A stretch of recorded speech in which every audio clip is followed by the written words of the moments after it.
You wanted to see me? Come in, Klinger. Sit down.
All right, it looks like those that wanted to join have joined. I'd like to call the Village of Cottage Grove Village Board of Trustees meeting to order on Monday, June 7th. It is 6:31 on my watch. We'll do a roll call quick from Lisa, please. All right. Allen? Murphy? Here. Peterson? Present. Radcliffe? Here. Valencia? Present. Vandervelde? Here. And Williams. Present. All right. Thanks, Lisa. We have a quorum. The agenda was properly posted. We'll start with the Pledge of Allegiance. Please find a flag. I pledge allegiance to the flag of the United States of America and to the republic for which it stands, one nation, under God, indivisible, with liberty and justice for all.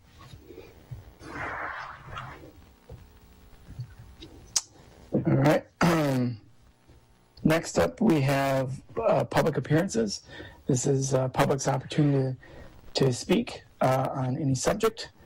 And all we do is ask you to share your name, your address, and hold your comments to no more than 3 minutes in case we do have a number of individuals who would like to speak. So with that, I will pause and allow anybody to find the mute button or unmute button and go ahead and, again, share your name and your address and your topic.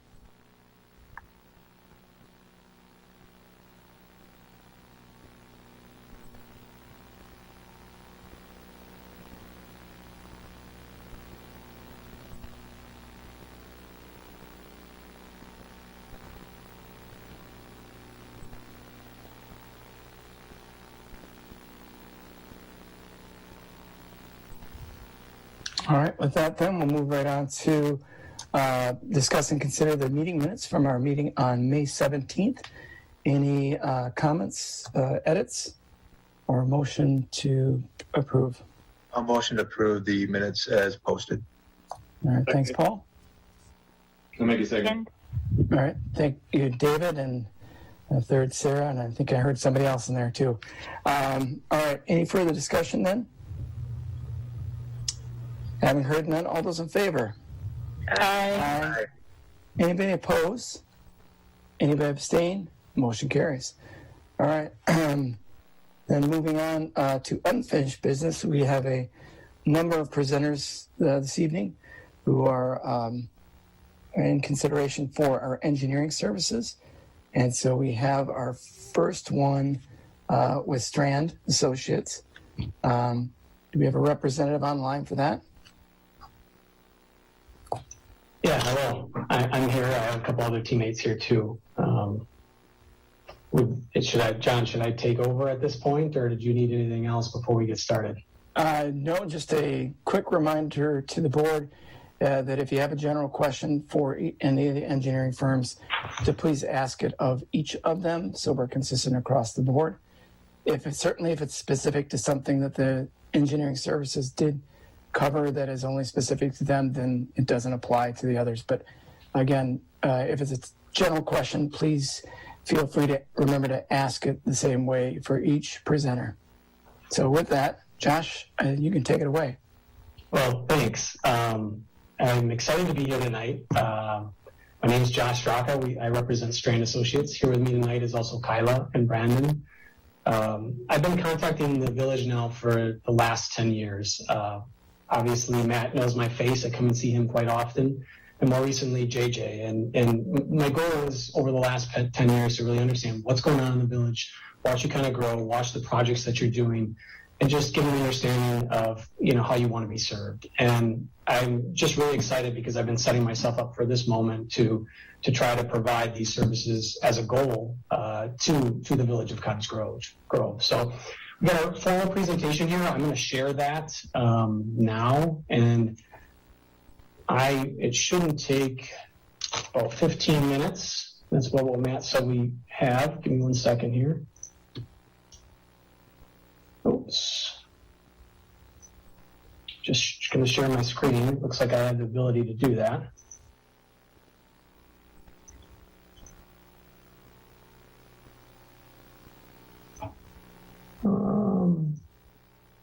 Are you guys seeing that? Thumbs up from someone? Okay. Yes. Full screen, not partial screen, full screen so far? Okay, good. So our Strand Associates' proven municipal engineering experience makes us a reliable and trusted partner for the village of Cottage Grove. This is through our understanding of the village, through our diverse and responsive engineering team and dedicated point of contact, through our value-added services, and our full range of capabilities and approach to municipal engineering. These are kind of the 4 topics we're going to touch on just briefly tonight. Before we move into that, I want to talk a little bit about the unique aspects that create a vibrant and prosperous community culture for the village. We know, and I know, there's been a lot of growth potential for the village, especially in the last 10 years. With that direct connection to 94, you have 6 active TIF districts. You have a Sustainability and Diversity Committee, which shows the values of the community. Great park system, bike path that links you all the way to Waukesha. Hopefully someday it will link you into Madison, right? And, paths throughout the community. You have an airfield that's like right next door. The railroad runs through there, and you share a school district. And when I was out kind of walking around the community, I just kind of took some pictures of some assets. Summit Credit Union, obviously, there was a big asset to add into the community. The new park, you guys just dedicated that splash pad here, I think, this last weekend. And then just kind of your downtown and trying to create a hub around like a downtown district. Understanding the village and the CIP helps the team hit the ground running. We have been contacting the village for, since 1998. I myself more recently for the past 10 years. We understand your financial advisors, Ellers. We work with Ellers in a lot of other communities. We know that they would need help with your CIP for public works, for the parks, for the utilities, and with the TIF district stuff as that goes year in and year out. We also understand that, village-wide facility study is underway with FGM architects, and that's kind of a big thing with all the facilities in your community. So ongoing projects. What are you doing this year? You have an intersection project at Bus Road and Cottage Grove. We have the big project, right? The bike path, Clark Street, Grove Street reconstruction. And there's been some delays in that a little bit, but it's a big undertaking along Fireman's Park there. Bike path extension to the north, Clover Street reconstruction, and we've got a bunch of subdivisions going. I think 3 active for sure, maybe another. And what's coming up? When I look ahead at your CIP and I look at that information, Oak Street reconstruction, I have a picture in the lower right-hand corner. I know that's a cut-through street, right? You get a lot of high speeds on that street, and probably narrowing it like you planned, creating a bike path or something like that along there to control speeds and safety is a smart idea. Baden Pond, a couple things on County Trunk Highway N, East Taylor reconstruction, community park, and the new shelter. Big plans for a community park. There was the old shelter there in the picture when I was out on site. And then, continuing your back in a park improvements, there's quite a variety of them. I can tell that you guys invest a good amount of interest in capital in your parks, and it's really creating a sense of community, which is really nice to see. Just a little bit on the planning and development. I've reviewed your comprehensive plan. I know that there's kind of always been a goal in there for the downtown business and civic hub and making sure that that's part of the community. Planned neighborhoods, like the thing to the right, there's several of them in there, and there's a lot of residential planned neighborhoods throughout the community. Obviously, bikes and pets are a big deal in the community. And then just site developments. I looked at all the past public works and planning documents, and I could just see even over the last few months, there's a handful of different sites that are coming in, developments that are happening, things that need to be reviewed by an engineer on a day-to-day basis. I included a picture that's just obviously south of Village Hall there across Cottage Grove Road of the Authentics, which is 288-unit multifamily. So our diverse and reliable engineering team and dedicated point of contact act as an extension of the village staff. That's what we find is important. I would be your direct, contact as part of Strand Associates to the village. And this is the organizational chart that I included in the proposal. We have a core service staff, and that is the people you're going to see day in and day out through a variety of your projects. And then we have technical support staff, electrical, GIS, mechanical, environmental specialists, architects, wetland specialists. It's important to note that in our Madison office, it is our headquarters. There's over 200 staff, and we can provide all of these services in-house. So let's talk a little bit about our team here today. Like I said, I'd be a primary contact. I have 18 years of experience. All of Strand Associates, all of the team members do, and it's quite unique. We hire out of a lot of colleges, and we grow our careers here, and there's a lot of longevity. I deal with a lot of municipal projects as far as experience-wise, grant assistance, and I am the village engineer and the city engineer actually for the city of Monona, just next door. Kyla, will you tell us a little bit about yourself? Yeah, hi everyone. I'm Kyla Specht. As Josh mentioned, I've also been with Strand since I started, which is about 6 years now. I work with both Josh and Brandon on a variety of projects in the greater Madison area, both as their project engineers on projects that they've led. Done a lot of street and utility projects as well as site design for your local parks, as well as any bike paths that are being proposed to go through there as well. I'm really looking forward to having the opportunity to potentially work with the village in the upcoming years. Thanks, Kyle. Brandon, would you like to? Yeah. Hi, everybody. My name is Brandon Herbert. Been with Strand for 14 years, all of those in our municipal discipline. I've focused on street and utility projects. I also do quite a bit of site plan review for a couple of our clients. Worked quite a bit also on grant assistance, specifically in Lake Mills. We've helped them receive about $2.5 million in the last 5 years or so from a number of grant programs. And I also serve as a village or city engineer for a couple of our clients, specifically the city of Lake Mills, where I've been working as the primary contact there for 7 years, kind of as that extension of city staff that Josh mentioned, and then also as a site plan review engineer for the city of Wapaka, and then a few past and a couple current projects for the city of Shawano. Thanks, Brandon. Like Brandon said, Strand provides an extension of village staff. This is a really big focus of ours. We want to make it feel like, it's just like Matt or JJ or Eric at, Village Hall that you can call and contact us at any time. We're quick to listen. We're fully accessible. Obviously, we all have to be very accessible at this day and age, but I gave Matt and JJ my cell phone number, and as you guys go into closed session tonight, I know we're first. If you have other questions, I'm there. I'm willing to get back on and answer questions if you have them. Board and committee meetings attendance, are expected if needed, and ongoing project status updates. I try to work on a communication level that works for the whole group, whether that's emails, reports for meetings, you name it. So let's jump to our value-added services, which helps increase the village's available capital budget. We provide accurate engineering estimates for realistic budgeting. This is important to us. It's important to our clients. You set a budget, and then when you come in for bidding, you want that to fall within budget. And this is something that we really do well. We develop solutions that honor taxpayer resources. We get it. They're finite, they're limited. We need to spend them wisely. Assist in smart planning alternatives that sets the village up for future expansion and growth. I don't really we don't look at a project that you may have that we're working on. We look at how that project is going to affect future projects or future things in the community. You really got to look out and ahead.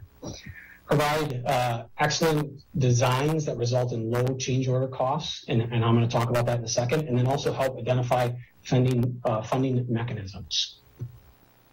Strand's change order history demonstrates the value of our services. So here's a graphic, and on that graphic there's an industry standard line at 5%. So when you go out for a project and you're constructing it, you may get up to about an industry standard of 5% change orders. We've been tracking ours for years, and we're right around that 1.4% range. So an example would be, let's say your big project in red down there, the Cottage Grove bike path project. If you could reduce that by like 3.6% for that $3.5 million project, you're likely to save around $126,000. While that isn't guaranteed, it's something we really strive for. And I thought I'd include just 3 quick examples. Some of these might have been in our proposal too, of Monona, Wanakee, and Stoughton. These are the last 4 to 5 years. They're direct projects that were bid and the percent changes that were at the end of them. And on average, I know these might be hard to kind of see, on average, in Monona we're down 4.1%. In Wanakee we're down 6.5%. In Stoughton, a minus 0.9%, all in the negative column because the designs were thorough. And, we watched a lot of these projects out in construction. So we're looking for ways to save money, to cut costs back so we can put that money in different places. So we're kind of proud of this. We really track it. It's really a benefit to our clients. History of successfully securing $600+ million in funding demonstrates our ability to make projects a reality. So there's obviously a lot of funding agencies out there. We looked at your CIP and other projects that you have upcoming, and we thought, here's a list of things that you might be able to use. DNR on the stormwater side, or drinking water, or clean water fund. Stewardship, potentially for park kind of improvements, especially more of a green park improvement. WISDOT, we're very connected to the WISDOT funding types, whether it's the TAP grant, local improvement projects. I'll talk a little bit more about that later. And then Dane County and the EDA. The EDA can be used, and we're using it in a lot of communities, to kickstart, commercial development or light industrial development and get a lot of that paid for an 80-20 match. So it might be something you want to consider in your TIF districts. So examples of that. Again, I wanted to give you a couple examples. I was going to give you my Monona example and then Brandon's Lake Mills example. In the last 5 years, Monona has a listing of upwards of $1.5 million in grant funds that they received, and Lake Mills has roughly around $2.5 million that they received in grant funds to go towards project budgets and CIPs. And this is directly, we feel that some of this is directly related to the village of Cottage Grove. Kyla, would you talk a little bit about our municipal capabilities? Thanks, Josh. A full range of municipal engineering capabilities provides resources to meet village needs. The first couple of the bullet points that you see on your screen are your typical municipal engineering services that our firm is able to provide the village. You've got street design, you've got local program design with WISDOT, utility projects. Then you've kind of got this middle ground here that has drainage design and asset management. We recently did a large asset management webinar that encompassed the entire nation with a lot of different variety of clients throughout the country that had very positive feedback, and we're always willing to work with the village on that. In addition, we do public meetings, agency coordination, and plan review. Just some examples of some projects that we've done here in the past. On the bottom right-hand corner is the City of Monona's riverfront project that was completed here in the last several years that connects this new park and green space with the riverfront and brings people to their community to use this park and to access the waterfront. In addition, in the top right-hand corner, you have the Village of Wanakee's water tower, which we've done projects similar to this throughout all of our clients. And then lastly, on the flip side, we have the building facilities. The picture you see on the left-hand side is the City of Lake Mills Fire Station that was recently completed as well. With that, a thorough plan review promotes well-integrated developments within village infrastructure. When we come in, we also like to help review subdivision developments and site developments as well for any hotel or any other application that's coming through with the village. In addition, when we look at stormwater management, we're not just looking at how is this stormwater being treated and used within the site for this development, but how is it affecting the community and the system as a whole. In addition, we would review the utility and road capacity evaluation. And then finally, we would want to make sure that the development's review application meets any codes and compliance and is consistent that meets the village's needs and what they have throughout the village already. The one thing that's unique about Strand is we don't typically work for developers at all. And that is kind of a benefit that we like to provide to our clients. And Josh is going to talk a little bit more about that. Hey, Josh, real quick, just a time check for you guys. We got about 2 minutes left. Okay, let me run through this real fast then. Thank you. Monona first, as far as our potential conflicts. We don't work for developers or contractors. What this does is it means that, a lot of consultants will work for those entities. And if they're working in a different community and that developer or contractor comes to the village, they have a connection to that, right? They have what we believe is a conflict of interest. I also don't have any scheduling conflicts for your board and your night meetings that you may have that we need to attend.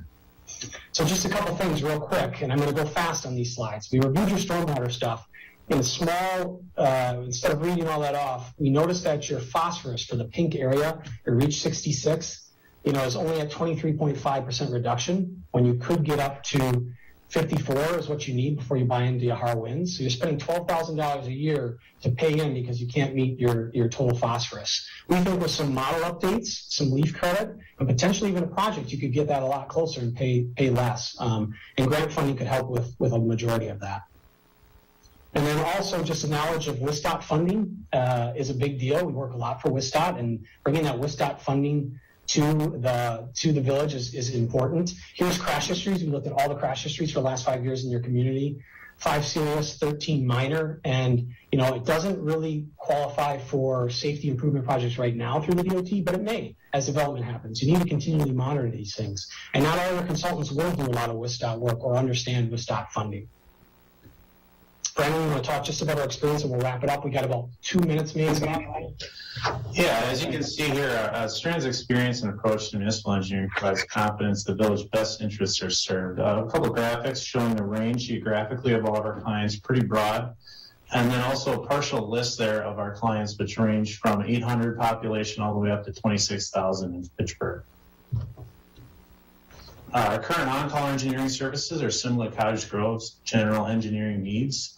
These are some of our Dane County area clients, and you can see from the listing of communities here that they have probably a lot of the same challenges and issues and priorities that the village has, and we really feel like our experience and lesson learned working for these communities will allow us to serve the village well and really hit the ground running. And then our full range of engineering services are provided to Cottage Grove from our Madison office. On the right is the listing of all the services that are, again, out of our Madison office, which is only 15 miles from Village Hall. And specifically, some of the structural kind of building-related services may come in handy as your facilities evaluation study wraps up. Yeah, so in closing, last slide here, our proven municipal engineering experience makes Strand a reliable and trusted partner. Again, for understanding of the village and the CIP, which helps our team hit the ground running, we have a diverse and responsive engineering team and myself as your point of contact to be an extension of the village staff. We have value-added services which help increase the village's available capital funding, and full range of capacity and approach to municipal engineering should provide confidence that the village's best interests will be served. So with that, we can open it up to questions. I want to start off. First of all, I'd like to thank the team from Strand for joining us this evening and presenting. And now I'll turn it over to board members. I have a question. Thank you for presenting. So I'd like to know, how will the services provided by your organization help the village meet our sustainability goals, such as designing resilient infrastructure, promoting sustainable development and using green thinking in our engineering processes? Yeah, that's a good question. I think it's something that we need to take a very close look at in all the things that we do, right? There's things like Monona where they have like 95% of all construction materials need to be recyclable, right? So that we're trying to recycle everything that we remove, or demolition type thing. In Fitchburg, we've been adding solar panels to all their fire stations as part of the project. In Iowa City, Iowa, we just got done working on EV charging stations in their facilities. And that's maybe something you guys want to consider, as you obviously are looking through your facilities plan to do a bunch of EV charging as part of it, as that's where a lot of us are headed. But we always take that into consideration. We have our own green infrastructure group that does a lot of sustainability in our municipal group, a lot of water quality stuff, and a lot of, like I said, recycled material, that sort of thing, Heidi. So it's always at the forefront. It is totally at the forefront of our minds. And we bring those things forward. Sometimes they cost a little bit more, right? Heidi is part of it. And sometimes you have to figure out in the budget, is one thing better. And a lot of times, if you can spend a little more money at the front side, though, you're saving money and you're doing something better for the environment. So we like to talk through those options and bring those forward as part of a lot of our designs. Great, thank you. Yep, it's a good question. I have one. Okay, thanks, Melissa. Go ahead. Thanks, John. I'm Melissa. So as you noted in your first slide, the village does have an ad hoc diversity, equity, and inclusion committee. Mm-hmm. So that is recently formed, and we're starting to try to look through a DEI lens at our staff, policies, procedures, and companies that we work with. So I was wondering what your company is doing with respect to that. Yeah, another great question. We're taking that very seriously too. We've kind of compiled a lot of stuff on how far we are. So we've been always trying to diversify. As an engineering side, there's been a lot of diversity that we're trying to entrench in. So here's some things that we're doing. We go out and we interview at 60 different, we've interviewed this last fall at 32 different universities. Okay, we have actually in our current staff of 450 people, we have them represented in 60 different universities, from ages from starting right out of college all the way up to, as Brandon and Kyle would probably smile, a 70-year-old still sitting in their office, right? So the age is there. And then also the gender diversity we're trying to get better and better at, and race diversity at the same time. It's hard. Some of the stuff we've been doing has to start even at STEM at the high school level, right? And we're big brothers and big sisters right next door to the Wright Middle School that's right next to us, so that we can try to get some of those kids interested in what we do, not only as a mentor to them as a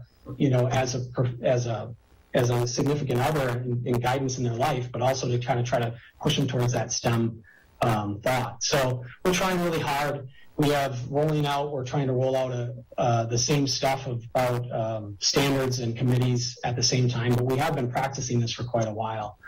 Madison actually requires quite a bit of this, so there's a lot of reporting that we have to do for the city of Madison when we work with them. So if you're looking for stuff, looking into the city of Madison and what they have might be a good start for the village also on kind of what they're trying to do. Great, thank you. Yeah. Other questions? I've got a question. Josh, really quick.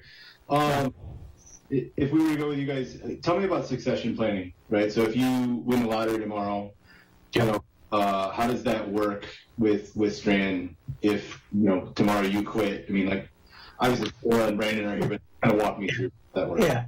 I thought you were going to say if I won the lottery, David, you wanted some of it. I thought that was going to be the ask. But,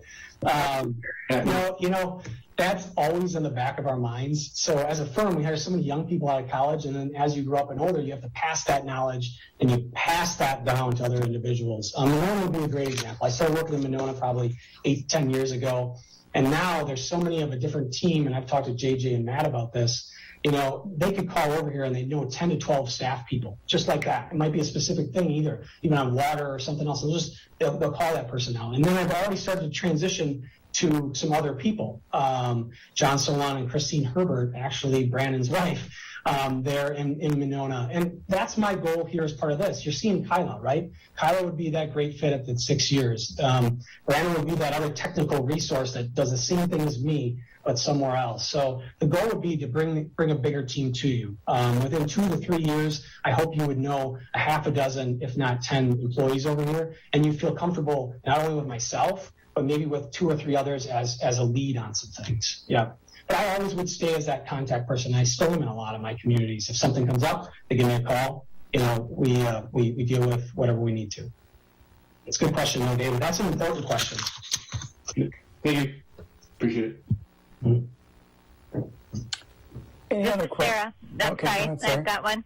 I'm wondering, some of our struggles the past year or two have been in that the estimates provided to us for costs don't then reflect the actual bids that come in, and we end up having to scrap together some money to fund when we thought we already had the money set aside for it.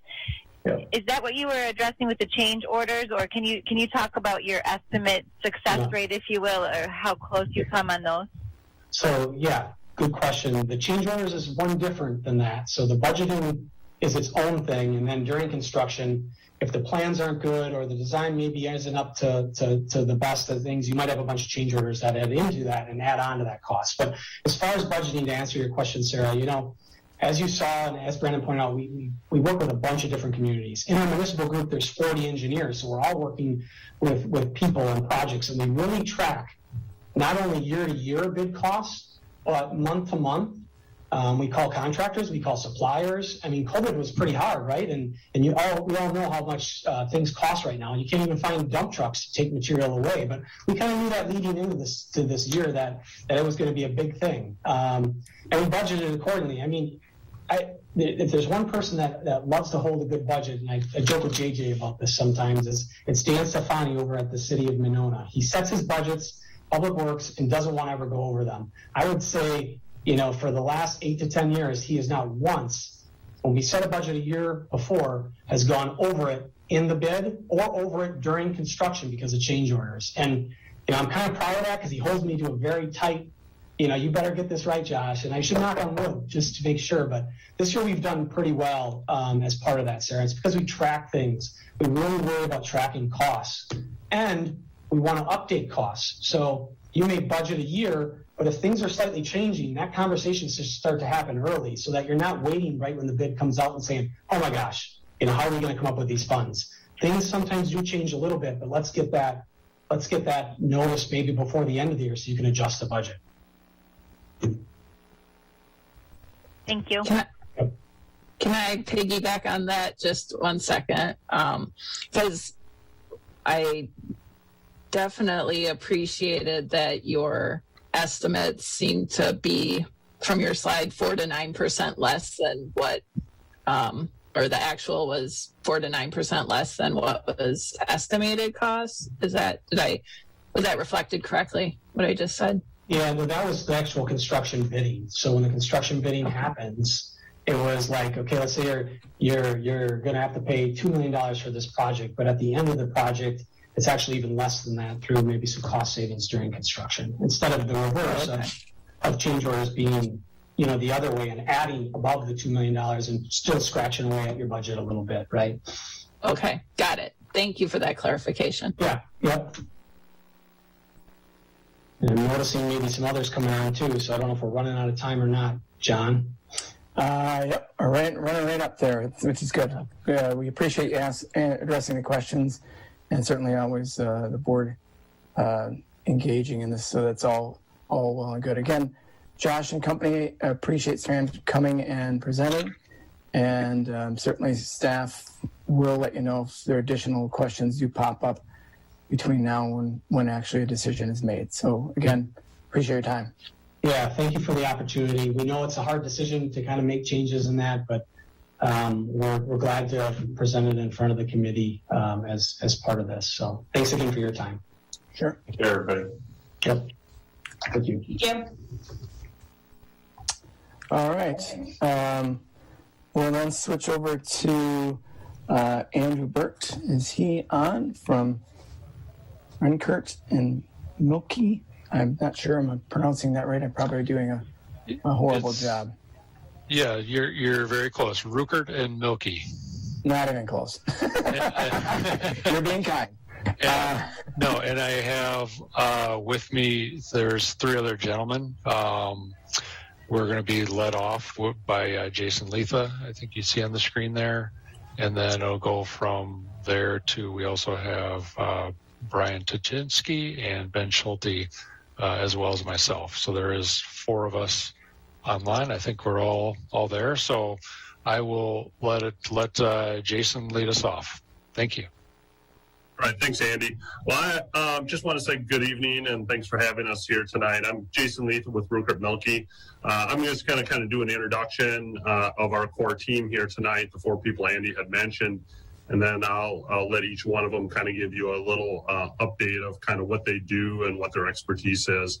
And Andy's going to be our kind of designated village engineer or contact person for you. So I'll let him kind of close it out, and then hopefully that rolls into a few questions and we'll kind of take it from there. So again, first of all, thanks for inviting us tonight.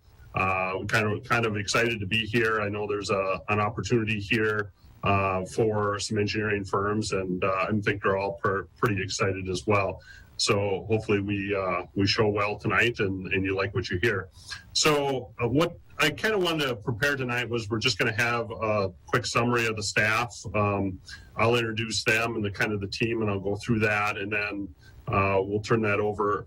So we thought it'd be beneficial for each of us to have a few minutes. So I'll cover the firm. I'm the vice president here at Rupert Milkie, executive vice president. I'm in the Madison office, so I'm kind of the office manager in charge. I also serve a role with the Village of Oregon and the City of Columbus as the village engineer.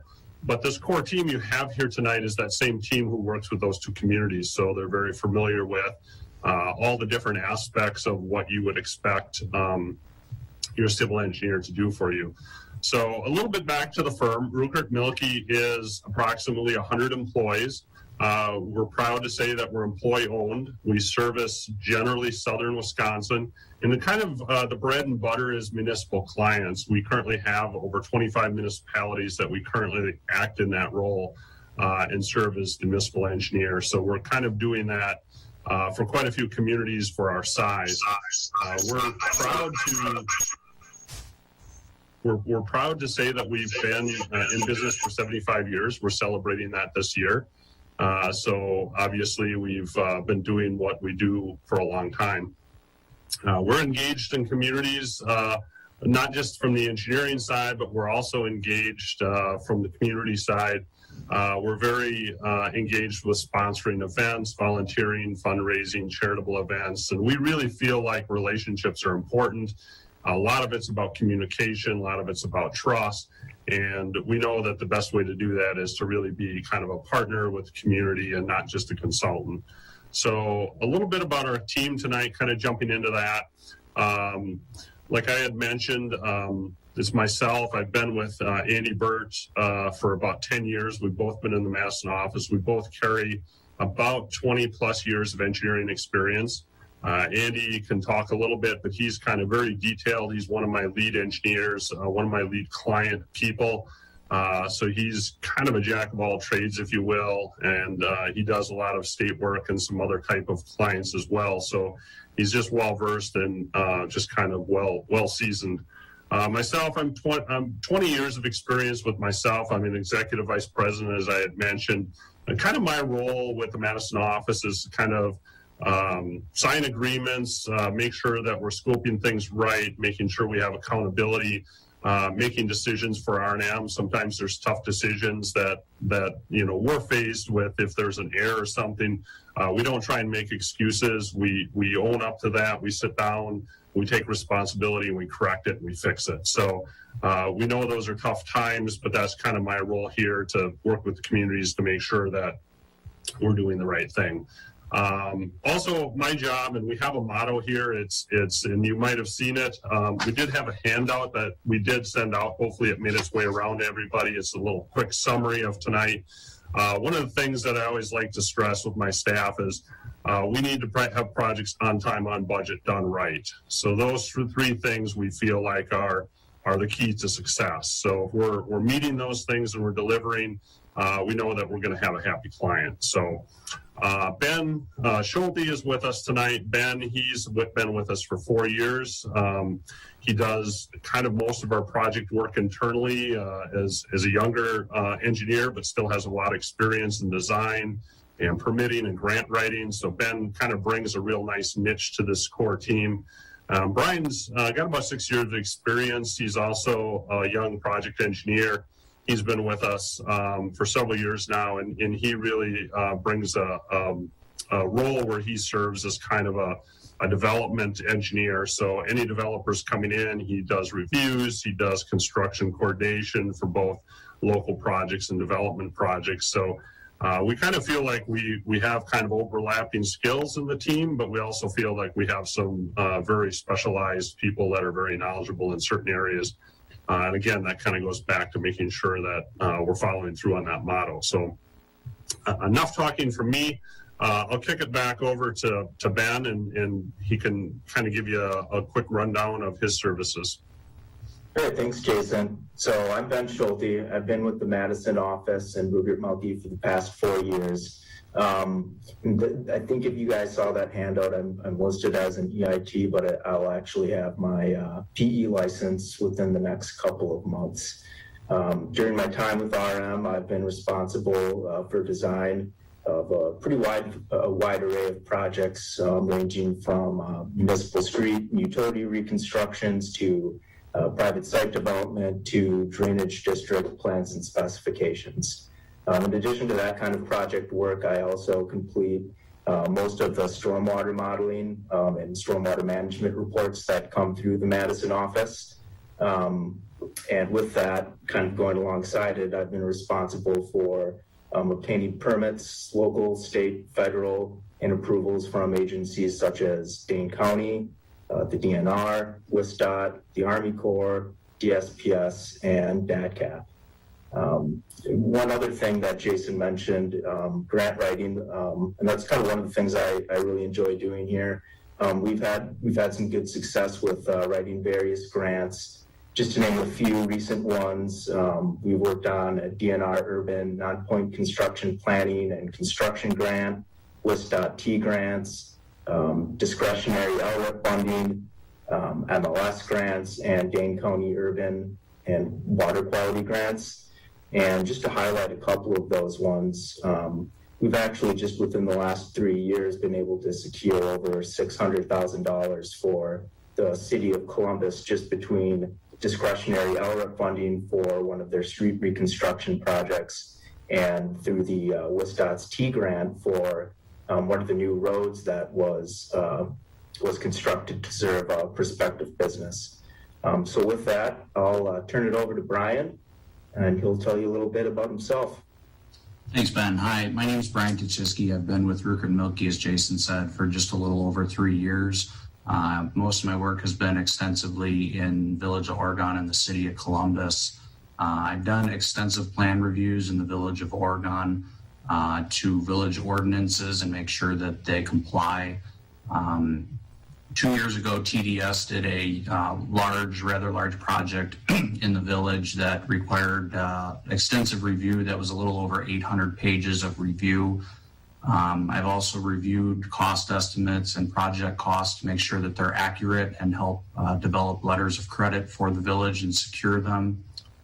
Some of the broad oversight that I've had with construction has been managing multiple different developer phases for different developers and different projects.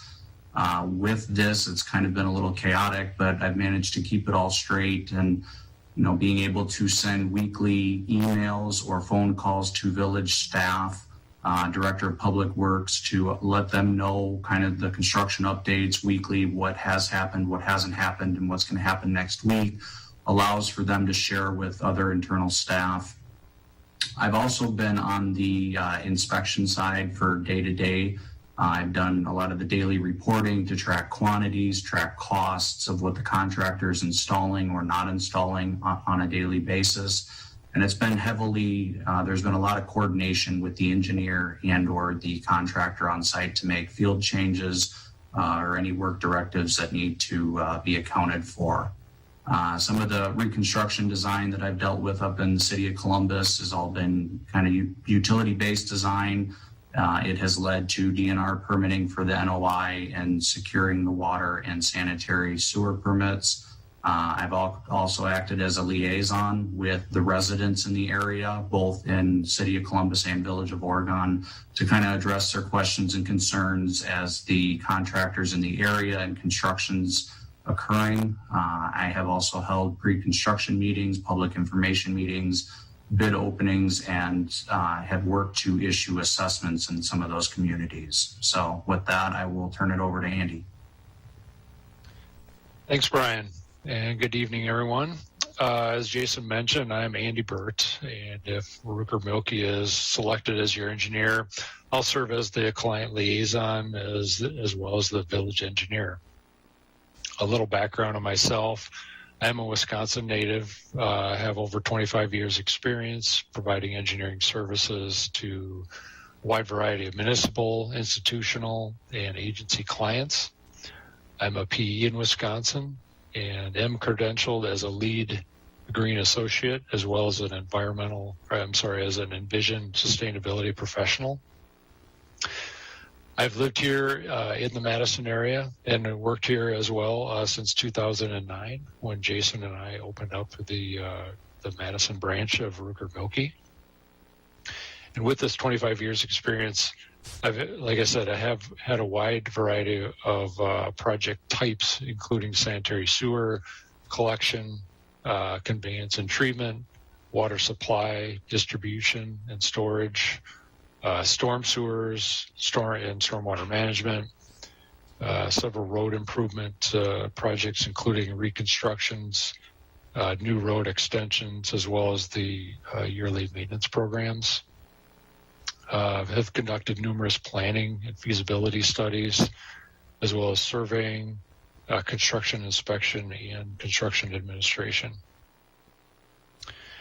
As Jason mentioned earlier, the team we have assembled and that's participating in the meeting here tonight, it was by no coincidence. Our team has evolved over many years of experience working with many municipalities in the Madison area, just like Cottage Grove. And I believe each of our skills complements each other and has had a great impact on the success and growth of the Madison office. We did include some references in our proposal, and I would believe that one of the things that you would pick up on if you had a chance to speak with them is that R&M really strives to become a partner with our clients and not just a consultant. To be a partner really means to be on the same team, and the only way it can succeed if we get to know the community and the staff that we're working with. This is why hopefully you saw in our proposal again that we included a transition approach.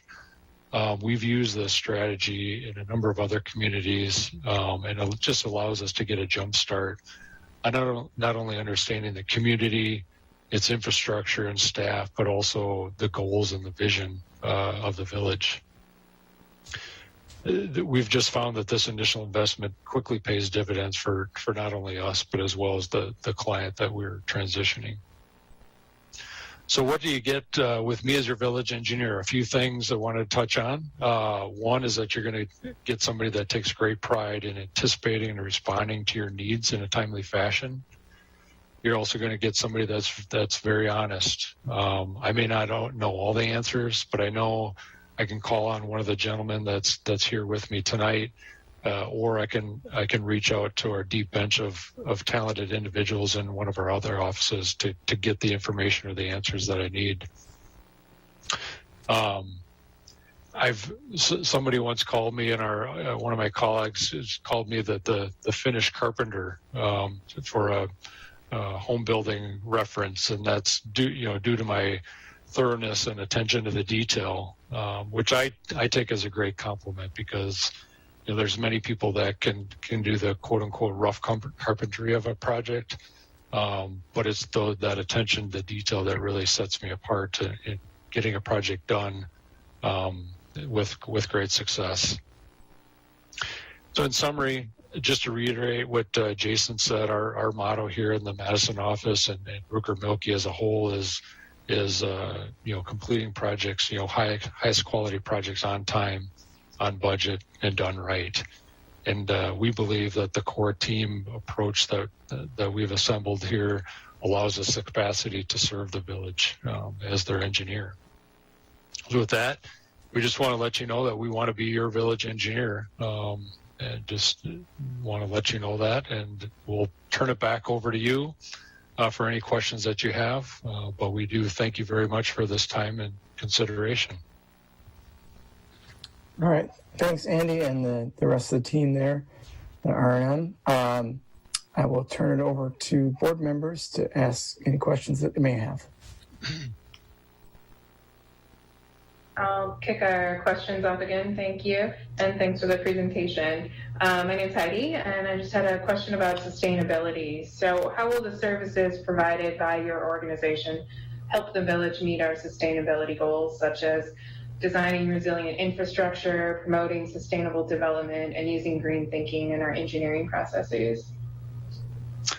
Sure. Thanks for the question, Heidi. So, the sustainability has become more of more like a buzzword here of recent, but I really am proud that with civil engineering especially and municipal engineering, we've really been sustainability engineers, since day one.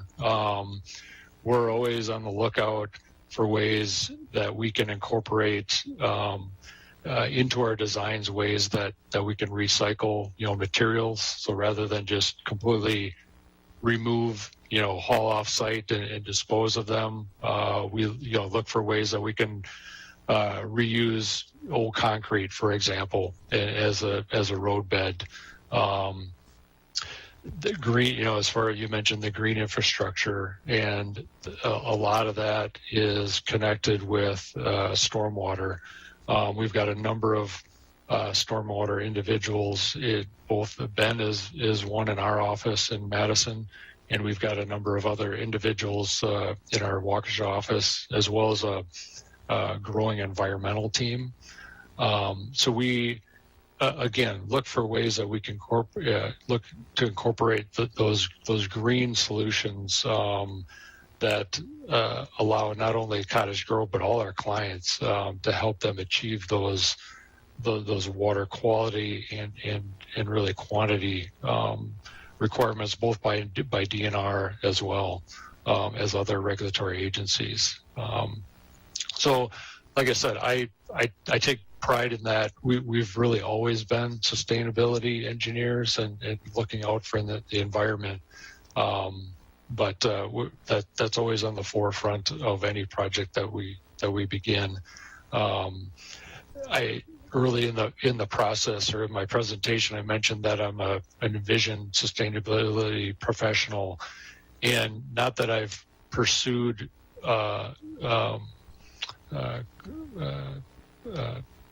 getting a project certified through that process, but through the training and their information that they provide me, there's many ways that they provide additional ideas for incorporating sustainability into our projects, and I try to use those wherever we can. Great, thank you so much. All right. Other questions from board members? I'll go second again, I guess. Thanks. This is Melissa. So the village has recently formed a diversity, equity, and inclusion committee. So we're starting to look into our policies, procedures, staff hiring, and that also includes companies that we work with. So I'm wondering what RM is doing in this field as well. I'll jump on that one. Maybe, okay, go ahead. I'll handle that from a corporate standpoint. So just to kind of respond to you, we're in the same boat. We actually have just initiated some diversity and inclusion development within our company as well. And so we're very focused on making sure that we're very aware of that. And what we're finding is a lot of our clients are doing that as well. Particularly Madison proposals are requiring certain types of diversity and inclusion in teams and approaches, and to be just aware of how we're treating the general public when we're approaching projects through development, whether that's looking at engaging public informational meetings or whatever that might be, and how we do that. So we're actually what we have internally is what we call teams that we assign tasks to, and so we've developed a diversity inclusion team, and we're looking at a bunch of different ways to incorporate, to do internal training, but also we're looking at ways where we can merge with other organizations around us to help bolster that. So it's not just Rupert Milky doing diversity inclusion in a vacuum. It's us engaging the community and pulling in other organizations and being part of those. So we're relatively new to it, so we're just kind of getting into that, I would say, here as of the beginning of the year, so we're a few months into it. But we are definitely very sensitive to that, and that is something that is important to us as well. Thank you. I appreciate that answer. I'll go third, I think. I'm next. So, Andy, my name's David. Andy, if you're our village engineer, can you give me some commentary around succession planning? So if you win the lottery and you disappear, what happens next? Sure. Good question, David. So, one of the great things that we proposed in our proposal and talked a little bit here tonight is having that core team as one, but then also along with that, having Jason along with as not only the vice president, but he's kind of he's there and kept up to date with all the things that are going on within the village. So ignoring the lottery success, which would be great, but it just on those things that happen throughout the year. If I happen to have to be away, vacation or whatnot, Jason's kept abreast of everything that's going on within the village, and so if there is something that needs definite attention in a timely manner, he can make that call and get the information back to you. So that's why, again, we really like the core team approach. It's just has worked great in the other communities that we use, and it allows for some of that, David, where it's not somebody waiting on one individual to get back with them for information. If that person just for whatever reason is not available, there's others that can get you that information when needed. Yeah, I'll just quick add on to that. I know we're running out of a little bit of time here, but it's the same approach we use where I'm the lead engineer. Andy's kind of the backup or go-to. So we meet internally on a weekly basis to discuss workload with staff and assign work. And we're usually always, Andy and I are talking very closely about, okay, what's going on in this community or what projects are kind of in the forefront. So that's why, you see the role flip for you guys, because Andy has the experience and we're assigning him that lead role. But know that I'm there and have that experience with those other communities as well. So it won't be that you won't ever see me, but I'll be behind the scenes until I'm needed. Thank you. All right, I have another, one of my questions is around if you could speak to how you manage your estimates, how close they come to actual bids when they come in, and how you help a village, a municipality manage the estimate process versus the bidding and those. Sure. Thanks, Sarah. Yeah, so construction estimates, obviously they're very important for the village, such as Cottage Grove. There's a lot of planning and decisions that are made by the board, by village staff that are based on these estimates. At Rupert Milky, we take great pride and go take the extra effort to make sure that our estimates are as accurate as possible, and that we do this in a couple different ways.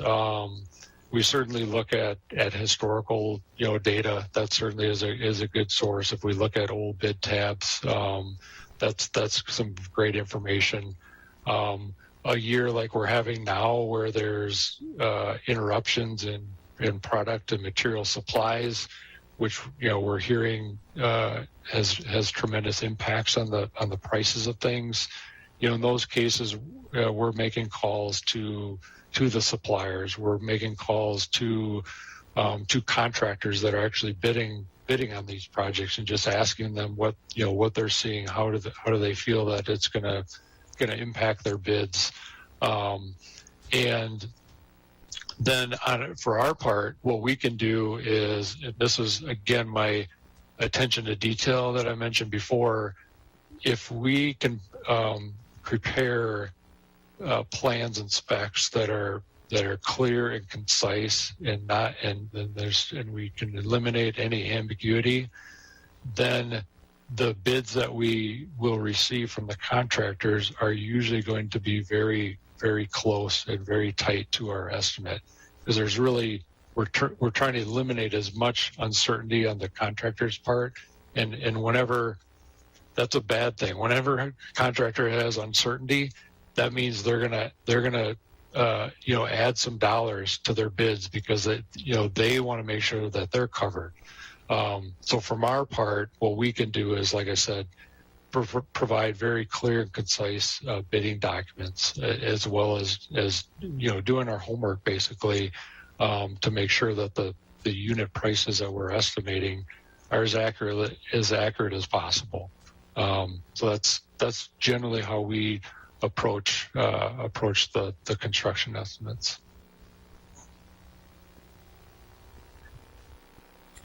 All right. Any other questions from board members?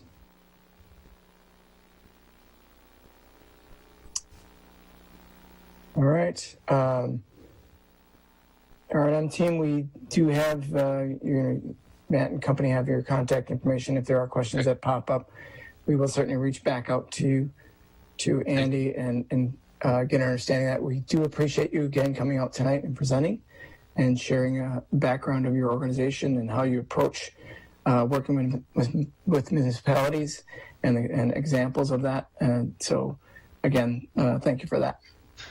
Thank you very much, John, and thank you, everyone. Thank you. Have a good night. All right. We have a few minutes before our next presenter comes in.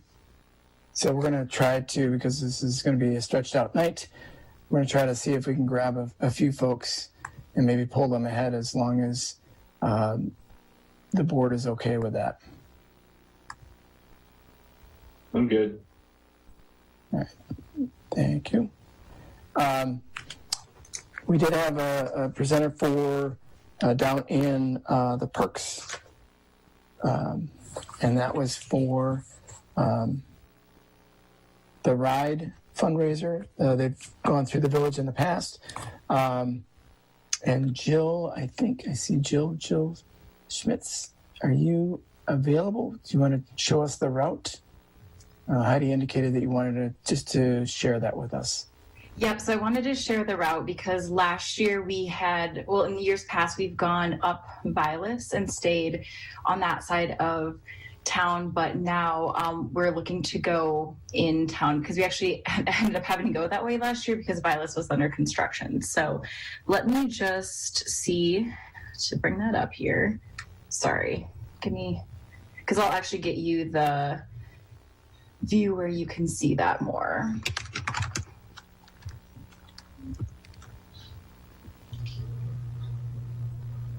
If you don't, this Heidi, if you don't remember from previous years, the RIDE is a fundraiser bicycle race. I think the longest one is a century 100-mile race around Dane County. So there's the map. Thank you. All right, so hopefully, let's see if you can all see this, and I can zoom in as well. We come from the east. So all of our routes, this is actually the stop where all of our routes are 100-mile, 100K, 50K, and 25K all merged together. And then we end up finishing back up in Sun Prairie, Madison area at American Family Insurance. So we're actually coming in from Ridge Road and then south as well. And we all meet up at Taylor Street. So they come in Taylor Street, come across North Main Street, and then pass on to Wheelbridge. And then this is where I had worked with Sean last year to actually move our rest stop from Bakken Park to Community Park out in the outfield. And I think it sounds like, John, you may actually live right next to that, so you may have seen that last year. But in the outfield after the fencing, pretty much where the sign for that park is. And then what we did last year is we had them head up Southing Grange. Our original plan was to keep them on Wheelbridge and then go up Vilas, but that was under construction a couple days before the ride last year. So we actually sent them up Southing Grange and then up north. And I'm trying to see those different streets, so I apologize that I don't know those as well as all of you do. And then basically head them out so that they can meet up with, I'm trying to think of the road now to get out of town and actually then head north on like T. Yeah, so sorry about that. I can get that to you as well because I cut that off a little bit. But essentially, this year too, what we're doing is last year they were able to ride from 8 to 4 p.m. and they were able to take all day to do that. They could start at different times because of COVID. We wanted to spread people out. This year, as long as restrictions stay as they are, aka not, we would have people wave out in the morning. So there would be still a pretty large breadth of time. It would be from about 10:30 a.m. would be the first person who comes into Cottage Grove. And then the last person usually gets in around 5:30. But they are more spread out in the fact that starting at about 3 p.m., we really see a tapering off of riders. And in 2019, we had 1,700 riders signed up. We do expect about that same number this year, but again, they'll be spread out and we'll wave them out. 7 in the morning is when our first wave starts out with the 100 milers from American Family Insurance. 9 a.m. is our 100K. 10 a.m. is our 50K, and then 11 a.m. is our 25K. So they'll all, again, you'll probably see the most riders around that about 1 to 2 time, even 12:30 to 2 time. But then again, they start tapering off from there. So the one thing I wanted, especially not only with the park, but to make sure it was still okay to go through essentially the town and city, because again, we usually kick them over to Vilas, but last year people actually really liked that route because they just felt safer.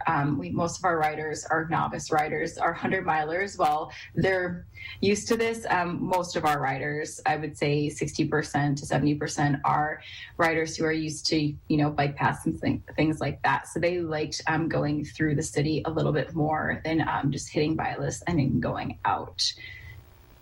So I think that's, I can answer any more questions, obviously, than that, too. And if I need to extend the map, I can bring up our Ride with GPS map, too, just to give you the full breadth, if that's helpful at all. Again, in Community Park, we'll have a rest stop again that will have medical at it, a mechanic, and then also our volunteer group help service any of the food and beverages there as well. And then that all gets dispatched back to our headquarters at American Family. We have someone there who dispatches any non-emergency situations. And then I'd also been working with Deer Grove EMS to get them hired again to be in addition to, obviously just a normal day, since we do have an influx of people, 1,700 people who would normally be cruising through here, to work with them to also provide additional EMS services as well.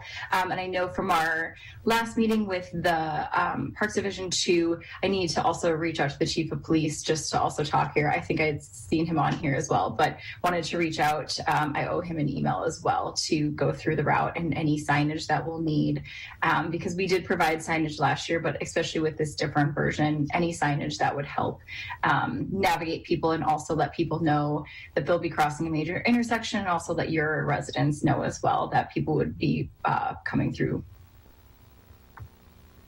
Bill, this is the exact same route as last year, correct? Yes. Yep. Just making sure. Thanks. Oh, yep. Any other questions for Jill? It's a great fundraiser. It's great to see people out and about on bikes and enjoying themselves. And again, you guys are doing all the right things to make sure that the riders are safe and taken care of and have water and food and stuff at the station. So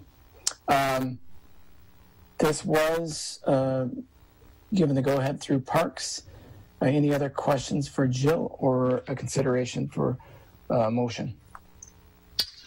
I will just note that I'm sad that the riders won't get to go to Bakken Park now because we have put so much work into it, but I fully understand the safety aspect of it. So I'll make a motion to approve the ride to use Community Park as a rest stop on Sunday, September 26, 2021. I'll second. Second by Paul, third in there too, I think. Maybe Sarah was in there first, I don't know.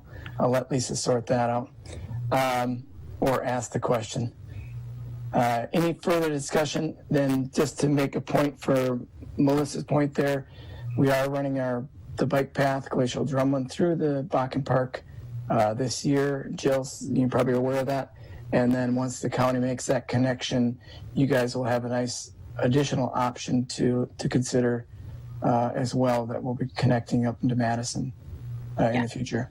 Very excited for that. Sean let me know about that too. So excited. Yeah, we might go through Bakken again. So we always love that park and it looks great. So. And there's a splash pad too for the kids, young kids at heart. I won't actually mention that because then everyone will just want to defer to that and we'll never see our riders back on site again. So. That's good. This is any further discussion from the board? I'll just say, John, I think Jay might have volunteered you to fire up the grill that day. I'm happy to.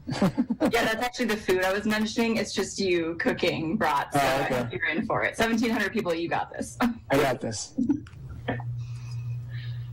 All right. If there's no other discussion, then all those in favor? Aye. Aye. Anybody opposed? Any abstain? Motion carries. Heidi, anything else from Parks so we can wrap that one up? We had a pretty brief meeting. I have my agenda sitting here. The West Lawn Red Hawk Park Playground has been ordered, so waiting on that to arrive so that can be installed. And then we talked about the Shelter and Splash Pad grand opening, which I think went off without a hitch. So our next meeting is, I believe, June 24th at 5. All right. Any questions for Heidi? All right. Thanks, Heidi. And thanks again, Jill, for jumping on and staying with us and being flexible. Absolutely. Thank you all. All right. Our next presenter is due up. I don't see them yet in a few minutes. So with that, I'm going to jump to, if you guys are flexible, Matt,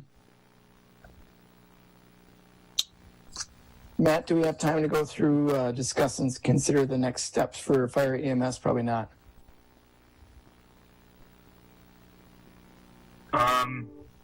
It looks like someone's logging on right now. Okay.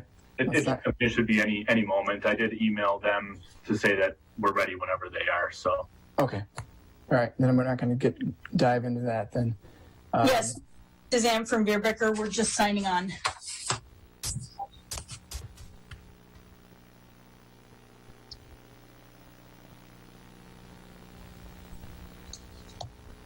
All right. Suzanne, do you have all your colleagues in? I see Rod. I see Melissa. I don't see Tim just yet. And Tim's the start of the show, isn't he? Tim is the start of the show. I figured that. All right. Just pause again for a moment then and let Tim get on here.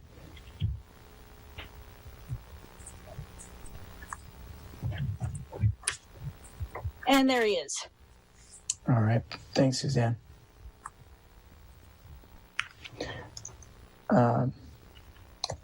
So next up we have Verbecker. This is Chim Showleaper, I think. Melissa Hunt is supposed to be on. Suzanne is on. And I know Suzanne referenced another colleague as well. So Tim, are you able to join in? Okay, there we go. Hello. Start of the show, we were told.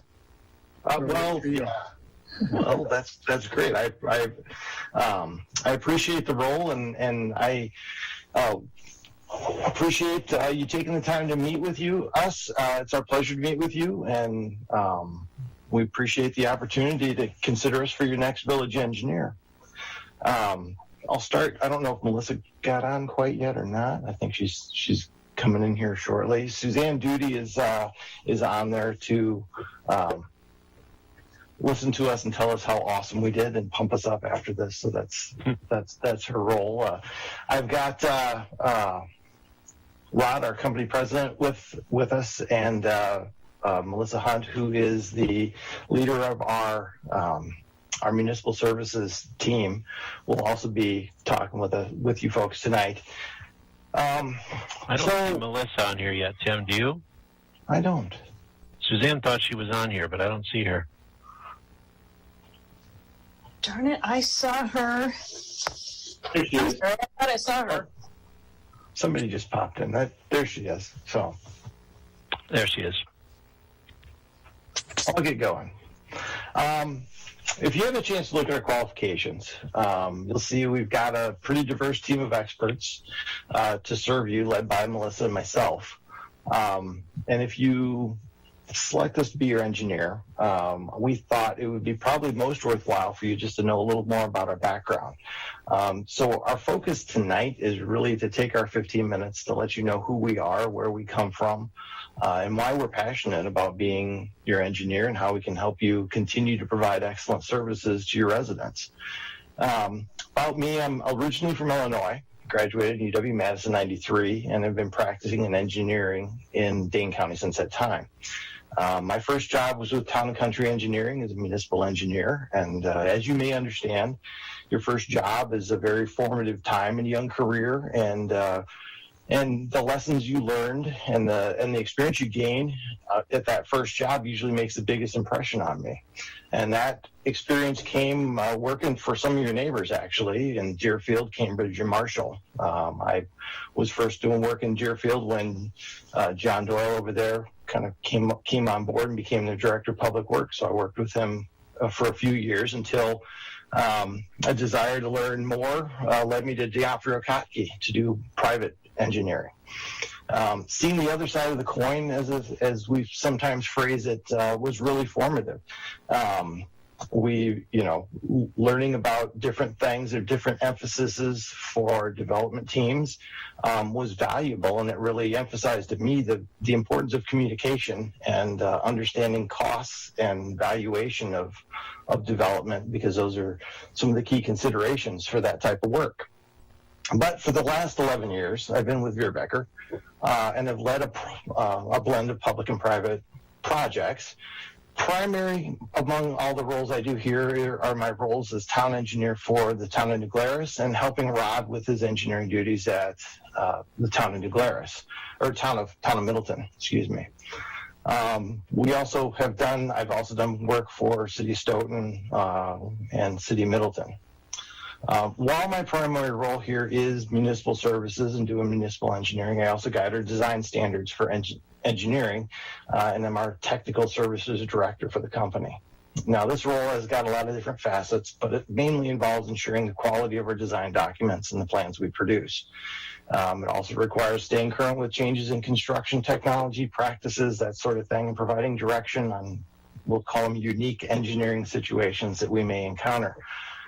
Overall, this kind of an internal teaching mentoring role is something I do for Vierbecker, but also do in the fall semesters for graduating seniors in the civil engineering department at UW-Madison for the capstone program.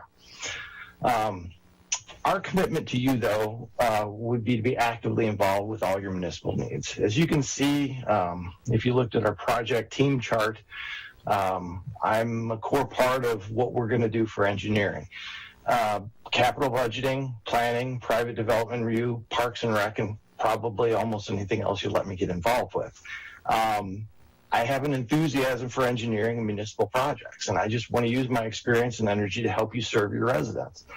So my hope would be to work kind of as an extension of your staff, because that's how I feel we do our best work, how we best understand your needs, and how we provide you with the best service. Vierbecker started off this collaborative mentality and client focus well before my time. So that's why I brought Rod along, to provide some perspective and history on our origins, and I'm going to have him introduce himself and provide a bit of the company's background for you. Rod? Thanks, Tim. Good evening, everybody. My name is Rod Zubella. I'm the president of Vierbecker, and I've been with the company for 30 years. Similarly, I'm very glad to be talking with you about how we can serve the village, because clients like the Village of Cottage Grove are important to us, and they're the foundation of our business. I want to tell you a little bit about me and the company. I'm originally from Rudolph, which is a small town in central Wisconsin. And I went to Marquette University, where I have a degree in civil engineering and a master's in structural engineering. My first job was a design engineer for Vierbecker, and I've in the Madison office, and I've been here ever since. The company was founded in 1976 by Jim Vierbecker. He started as a small family business with a technician and the commitment to provide great engineering for municipal clients. Our first client was the city of Reedsburg, and since that time we've grown and now have 65 employees over 4 offices in Madison, Milwaukee, Prairie du Chien, and Reedsburg. Almost forgot the main office. Early in our company history, we added planning and community development staff to round out the services we can provide for municipalities. Maintaining this breadth of core services is what makes us stand out from many other engineering firms in our market. We are a client-focused company committed to making sure your needs are met. This approach to client service has proven very successful for us and our clients, and is borne out by the number of repeat clients we work with. In 2020, 90% of our business was with clients we had done work for in the past. As you saw in the qualifications document, we have what we call a high-value client program. The expectations we noted in our document are a commitment to you to provide exceptional service. We regularly evaluate ourselves to make sure we live up to that commitment. Municipal engineering is important to us, and we're committed to you. Our experience has shown that integrated planning and engineering services make an efficient bridge between how a community plans its growth and executes its vision. I see this on nearly a daily basis. As Tim mentioned, I'm the town of Middleton engineer. And as you may know, the town of Middleton is somewhat unique in Dane County as an embraced an urbanization that other towns in the county have not. As a result, the town has to plan for traditional maintenance projects, road rehabilitation, ditching, park improvements, etc., in addition to evaluating private developments and how the developments will mesh with existing town neighborhoods. This requires planning and engineering to be in sync. Because we provide these services in one company, it has allowed us to be more efficient to review these new developments and to advise our clients on the new amenities that they may want to add to serve the evolving population, including parks, stormwater, regional stormwater facilities, parks, trails, etc., and how state and county regulations could affect our clients. Planning and community development is our differentiator. Melissa leads our municipal services department that includes engineers, planners, community development specialists, landscape architects, and surveyors. It's a dedicated and engineering. It's a dedicated group that provides a high level of services specific to the needs of municipality. I'll let Melissa introduce herself and tell you more about our approach in serving municipal clients. Thanks, Rod, and good evening. I'm Melissa Hunt, and I've led the municipal services team here at Vierbecker for about a year and a half. And I'm going to tell you a little bit about my career history because I think it's interesting to share with you how I got here. I'm from Wisconsin. I grew up in Kenosha, and I received my urban planning and regional studies degree at UW Oshkosh. I've lived in Dane County for about 5 years, but prior to that, I spent about 15 years in the Fox Valley. And what I think the cool part is I kind of put the pieces together is my career has always been in public service. I like to joke that I've hit for the cycle in municipal government as I've served at the town, village, and city levels. And then I also worked at the county and the state doing planning and community and economic development. So I've learned a lot kind of from seeing the pieces, the different perspectives, and how it all fits together. As I was saying, it's kind of neat how it ties into Vierbecker. And why I'm on the team now is I was in your shoes on the other side. Many of the communities I've worked in are Vierbecker clients, and I was on the should we hire them side. Quite often, they were the clear choice. This is the main reason I was thrilled to join the Vierbecker team a couple years ago. And over the years, they've created a reputation for doing quality work. I saw this when I was on the village or city staff on many projects and plans, and now we continue that tradition, and I get to contribute to that legacy. With that, let me tell you a little bit more about our approach in our team. As Tim and Rod mentioned, and as we discussed in our qualifications, we have a great team of engineers and planners to serve the village of Cottage Grove. Tim and Rod have provided some background on our engineering services, but I want to highlight our planning services. We know you already have great team members like AJ, Aaron, and Sean leading public works, planning, and parks, and we have a team of experts that can assist them with anything they may need. From grant program knowledge, grant writing specialists, GIS, capital improvement planning, CIP, and budgeting to trails and parks, we can help. We specialize in public funding, including TIF, tax increment financing, fees, project funding, grant planning, and how all of that works within the budget. Our team will always be available to be a second set of eyes or ears, or to lead the way on a specific project if needed. We've seen that this can be a really valuable opportunity for us to assist in analyzing projects, understanding the balance of needing and wanting new development versus what's in the best interest of the community. For example, community amenities continue to be important. These are popular discussions and something citizens really value in their communities. And in knowing a bit about Cottage Grove, I know the library has been an asset and amenity the community has been discussing for some time. With that, livability and quality of life are really important in what we do.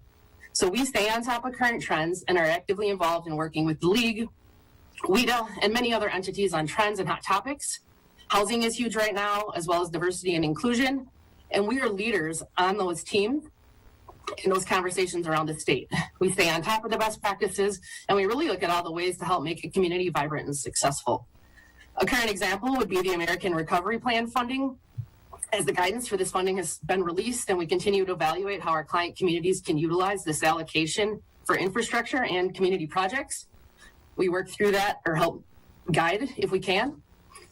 So to wrap up my piece, our team is made up of members with both new ideas, many years of experience in engineering, planning, and community development. Our engineers and team are comprised of folks who specialize in civil and municipal work. We will be responsive. I will always be available to assist, and you will have Tim as your main point of contact and professional engineer. He will be an extension of the village team. So on that note, I'll hand it back to Tim to wrap it up. Thank you, Melissa. So, as I mentioned, our emphasis tonight has not been to just recite the information we provide in our qualifications. We wanted to show you a little bit of our personality and speak openly about who we are. We're always happy to discuss the services we provide, projects we've completed at length. But I guess in closing, I'd really like to touch on a couple things that are more central to our company and who we are as a firm. We've mentioned a few times, you see it in our qualifications, we view the village as a high-value client. While internally we understand what that means and how it forms the expectations that we place on ourselves and on our team members, it can be easy kind of to miss that the first letter of each word is intentionally capitalized. High-value clients are a specific designation within our company. Being a high-value client is not about fee, it's about relationship. We're a service industry. With that, how we work with you is as important to us as the work we do. To that end, we evaluate all of our commitments to clients on a personal level. Do your needs align with the services that we provide? Is this going to be a long-term commitment where we can work as your partner? Those are things that we really value, and in return, we pledge to provide you with our highest level of service. A benefit of this high-value client relationship is being able to work closely with you and to provide you better budget control. The more we know about your project and your desired outcomes and timing, the better we can get at accurately assessing project costs. We never want to underestimate you into a project or ever overestimate you out of a project. And sometimes there's a fine line in between the two. Our approach is always just to learn as much as we can about the project, as much as what your outcomes are, and provide you with a cost opinion that's accurate and yet conservative. We understand the budget is important, and maintaining it is not really an option. The breadth of our experience is our strength, honestly, and as shown in the people we've put on this team, our people make the difference.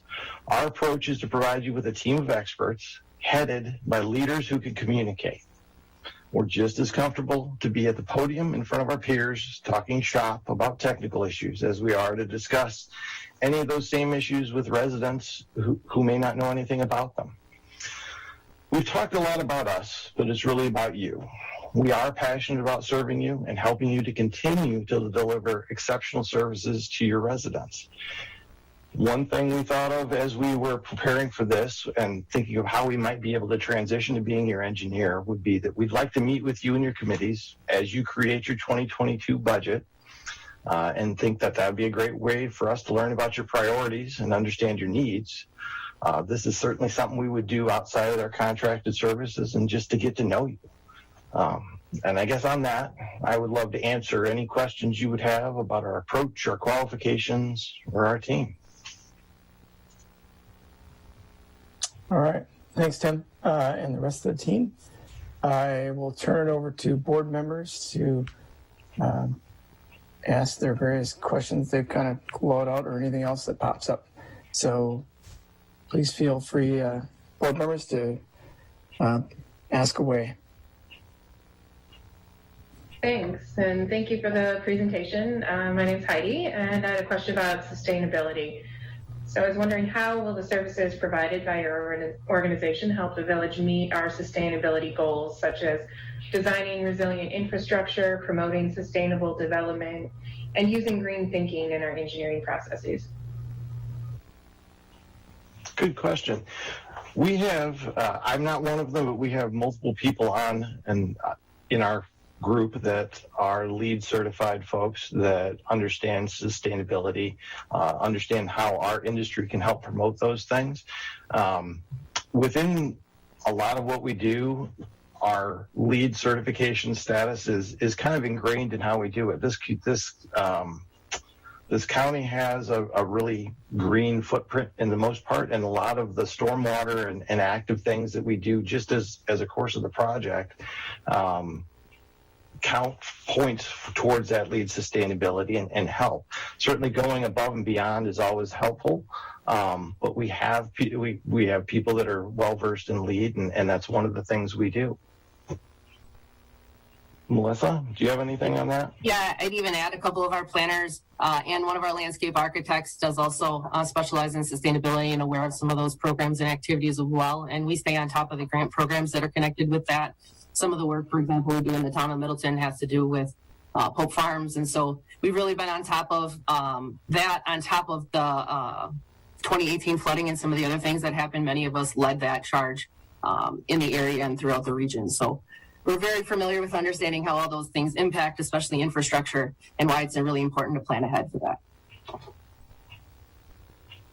Great, thank you. All right, other questions for Rebecca? Yes, I will go. Thank you. I'm Melissa, and it's different having somebody else named Melissa on a meeting. So welcome. So the village has recently formed a DEI, Diversity, Equity, and Inclusion Committee, and we're starting to try to look through our policies and procedures. And so I was wondering if your company was also looking into diversity, equity, and inclusion. I'll have Melissa handle that one. She's our newest member, and that's well in her background and in her scope. Thanks, Tim. So it's funny, prior to joining the Vierbecker team, when I was at the state at WEDC, I led the Diversity and Inclusion Committee at WEDC, and I've been heavily involved in the economic and community development decisions or discussions around the state. And we're looking at actually best practices and diversity and inclusion. And I love that one of the biggest pieces is looking at engagement and how you put all those pieces together. And quite frankly, Melissa, if you let me go, I could go for probably an hour all about this because it's a topic that I'm passionate about. But Rod and I have had a lot of discussions from a company standpoint as well to really figure out how we put all those pieces together. I know we've just started some basic discussions as to what it means for Vierbecker and our company. We were kind of just joking about how it's Pride Month, and our marketing director is like, well, how do we tie that to engineering? So, yeah, we're definitely looped in from the state standpoint. Like I said, we're one of the leaders. We're pulling together actually a best practices roundtable on community and economic development and diversity and inclusion in September. And I'm actually hopefully leading and moderating the conversation on that. So I think from that perspective and how it impacts communities, we're well aware. We also do a lot in downtowns, and some of that group, one of our teammates is the Downtown Action Council president. And so she's starting a bunch of different initiatives related to DEI as well. So again, I'll kind of wrap it up from our company's perspective. Like I said, we've had a lot of conversations. Obviously, the last year has been unprecedented. And what does that mean? So we've taken a lot of steps to figure out what that looks like and how we implement it moving forward. Thank you. I'll go next. All right, thanks, David. Go ahead. So, Tim, tell me a little bit about succession planning, right? So you win the lottery tomorrow and you disappear. Does Melissa then become primary point of contact, or how does that work with succession planning and you guys? No, sorry, Melissa, you don't win the lottery. You don't become engineer. It doesn't work that way. No, you bring up a great subject because it's always having only had 3 jobs in 20-some years is not necessarily what I would call normal. It's always a lot. It's hard to retain excellent help because excellent help gets a reputation, and then somebody's always trying to pick them off. We do the same thing. It's what it is. We do have Dan Perry, who's on our team, is probably well ahead of his years, even though he's a young man. Just got his PE a couple years ago, but he's someone who interned here under me and would if I win the lottery tomorrow, he does a lot of right now the city of Middleton work as well. He's very well ingrained in all the construction inspection, all the types of municipal infrastructure projects they do. He's not seen 27 years of them, but he's coming along really, really well. We also have, you may know, we do the Village of DeForest work. So if we had to lean someone to replace myself, Craig Matthews, Matt Mukow, those folks up there, they do all of DeForest work, and we can always lean on them if things get too deep for us, or if I win the lottery and I wave goodbye to Rod on the way out the door and wish him well, and Melissa and everyone else. So that's how it happens. We are multiple deep. Our whole team isn't listed exactly on what we provided you, and there is more depth that's not shown. We just gave you the people that honestly you can expect to see their name at some point. That was really where we were going. David, if I could add to that, I'm a huge advocate that we communicate properly and enough such that if somebody's gone on vacation or somebody becomes ill, that our clients have somebody else to go to that can pick up and know 90% of what's going on and not have to start over and, figure out all the pieces. We do a good job of communicating with project teams and making sure that kind of situation does not create any trouble for our clients. Okay. Thank you very much. Other All right. questions? I think I'm next in our turn taking here. So I'm wondering if you can speak to your track record on how your estimates for projects come in compared to actual bids, and what you do to hopefully have the estimates reflect what the actual costs would be, instead of our recent experience a little bit has been the estimates have been too low, and then the bids come in and we're scrambling looking for money to make that difference up. That is, as an engineer, that is very uncomfortable, and I don't wish that on anyone, because those are very difficult, decisions to have. Part of that, there's a couple ways that we try and we do our best to avoid it. Lately, honestly, I've come in too high. I was not expecting a drop in asphalt price this year, and there are a few of our projects that I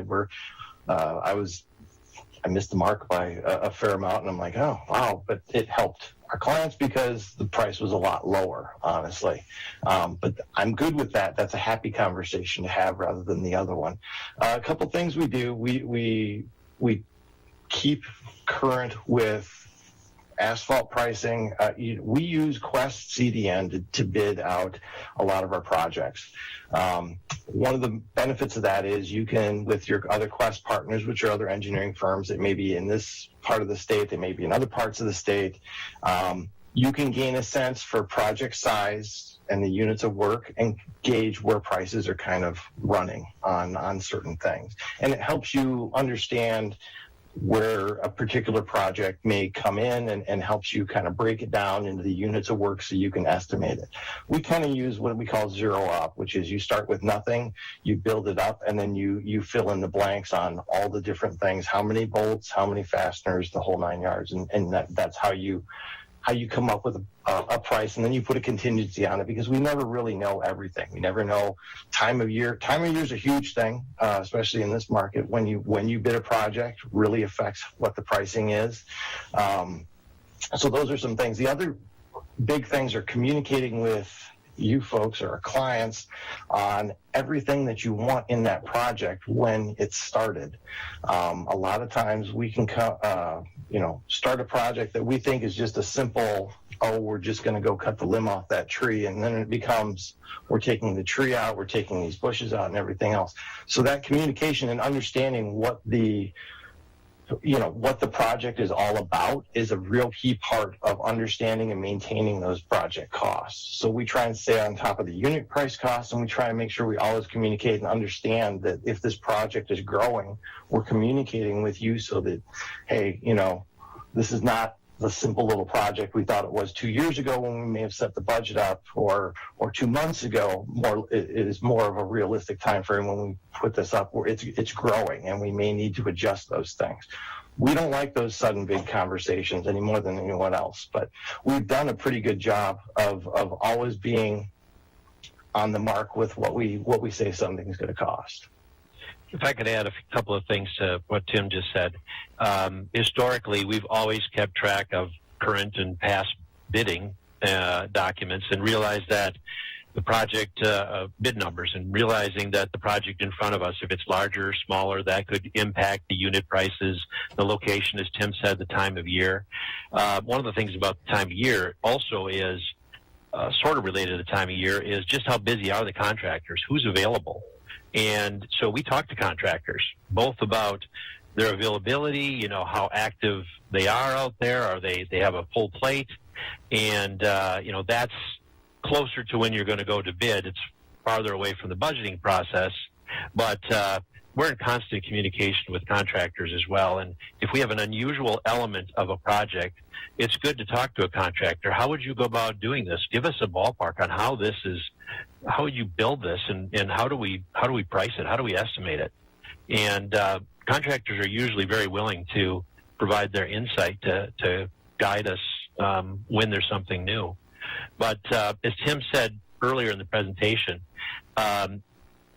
estimates or opinions of probable cost, if we estimate too high going into budgeting, you may not do the project. If we're too low, it could be a problem. So it is very important to give you the criteria or the accuracy or the preciseness when we give you an estimate, to say this is solid, this is a large contingency. We would work with you to make sure you understand just how how good we think an estimate is. Yep.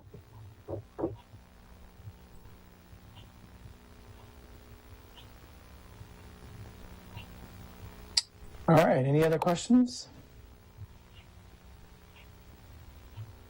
Again, thanks to our presenters.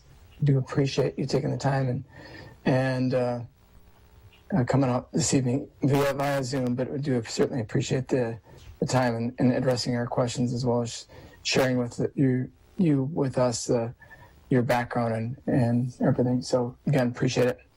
Well, we thank you for taking the time, and we look forward to working with you folks. Thank you. Thank you. Thanks. Have a good night. Good night. All right. Next up, I think we should have jumping in here. I'll check.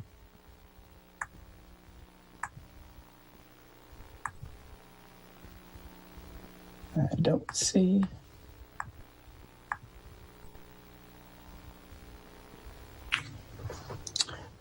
Next presenters are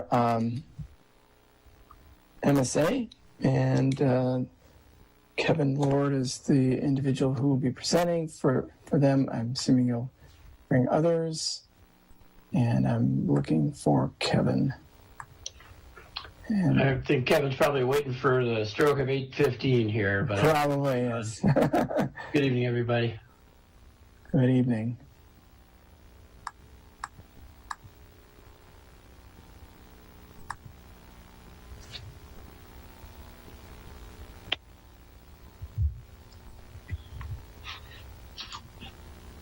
That's, oh, there we go. We can see the slide too, by the way. Thanks, Gil. Is that you, or is that somebody else operating? Chad Wagner's running. Chad, okay. Yep. Hey there, John. Can you hear me? I can, Kevin. Okay, thank you. Sure. Take it away, please. Ready to go? I believe we are, yes. All right. Well, hello and good evening. Thank you for the opportunity to continue our relationship with the Village of Cottage Grove. It's been a privilege to be a part of the community over the years, from seeing projects as recent as the shelter and the splash pad, to being involved with the grand opening past weekend, to being a sponsor for events such as Music in the Grove. Seeing everyone enjoying the village features is very rewarding, and to be part of the community. I recall as well being involved with parade floats and dunk tanks in previous community events as well in the early 2000s. Working in Cottage Grove is more than just a job, as we create personal connections and take great pride in seeing the village grow and prosper. Tonight, we'll go through how MSA assists the village and go through some of the faces behind some of the projects, discuss the many ongoing projects that we're involved with, some of our history with Cottage Grove and the future of Cottage Grove, followed by any questions the village may have. I'm Kevin Lord, the current village engineer. I started at MSA in 2003, and my first project actually at MSA was working on the platting and grading plans for the Interstate Commerce Park. Since that time, I've been working on projects with the village ever since, from corporate boundary descriptions to design projects. My role as village engineer started approximately a year and a half ago, and it's been great working with staff, the committees, the village board, with the many projects that are going on in just that short amount of time. I pride myself in open and honest communication. I want people to know what is going on, what to expect, and be able to plan for the future. I want to continue to be a resource for the village in continuing smart and sustainable growth, and will continue to be the main point of contact for Cottage Grove. MSA is a large firm with many disciplines, many of which have been integrated into past and present projects of the village today. Each of you may know different amounts about MSA and our full depths of services we provide. MSA has over 380 employees, of which approximately 80 of these are in Dane County and work in our Madison office and ready to assist Cottage Grove. Shown here are many of our discipline leaders with the associated disciplines under their names. Some of these folks are on the call tonight just to show support for the Village of Cottage Grove. Many of these have been a part of past and present projects and have a personal interest in Cottage Grove with the work that's been done and that is planned in the future. Eric Thompson with his stormwater designs and reviews, Brian Hubricks with the traffic and roadway designs and reviews, Dan Schmidt with his park planning and development, James Bongard that oversees our construction services, so the public infrastructure is installed to village standards and the required erosion control during construction. And Scott Kiley with the establishment and maintenance of the GIS system and asset management that the village has implemented. This is just to name a few, as we can go into the sanitary sewer assessments, water studies, and architecture that we've been a part of as well. I specifically want to point out Terry Meyerhofer and Chad Wagner, who introduced themselves but are two great engineers I've had the pleasure of working with for nearly 10 years on different projects. They are freeing up more of their time to assist me and will be more involved with the daily communication and meetings to provide the village with more direct contacts and resources. Good evening, everyone. I'm Terry Meyerhofer. As Kevin mentioned, I would be helping in a role as the assistant village engineer. For a little background, I started working with the village in 2012 as an intern. That year, I completed construction observation for the Highway N project, which included full reconstruction of the utilities and roadway. It really was a great way to begin my career. I was able to learn a lot from being full-time on the same project for the year, and I was able to develop close relationships from working with village staff. I actually still display a prank in my office that was from Jim Hessling, who was DPW at the time. I would call Vilas Road Villas Road. So at the end of the summer, he gave me the road sign and had everyone who worked for the village at the time sign it. As for a specific experience that I bring to the table, over the past decade, I've worked with various municipalities, including Cottage Grove, to complete municipal infrastructure projects. I'm normally involved from the conceptual planning stage, where we budget for construction of a project a few years out, and then I provide municipal engineering services for the project from the start of the design to the end of construction. More recently, I've switched to more of a project management role in these projects. However, for many years, I was and still am in some capacity the lead design engineer. Throughout these years, that role has provided me with experience in public outreach, special assessment processes, easement processes, permitting, underground utility design, roadway geometry design, pavement design, construction observation, and ensuring the integration of these improvements into communities' GIS asset management systems. I've worked on various projects with the village throughout my career at MSA and have always truly enjoyed the staff and honestly wish there was an opportunity to be involved on more of a permanent and consistent basis. So needless to say, I'm excited at the prospect of doing just that. And now I'll hand it over to Chad. Thank you, Terry. My name is Chad Wagner, and I've been with MSA since 2013. As one of the proposed assistant village engineers, I just want to give you a little bit of background about myself. I actually grew up 10 minutes from Cottage Grove, and I actually live closer than that now. And so I know the area pretty well. And as I imagine everybody on the board here certainly understands, there's a little extra sense of pride that comes with helping better the community that's right there in your own backyard. And for me, Cottage Grove is certainly one of those communities.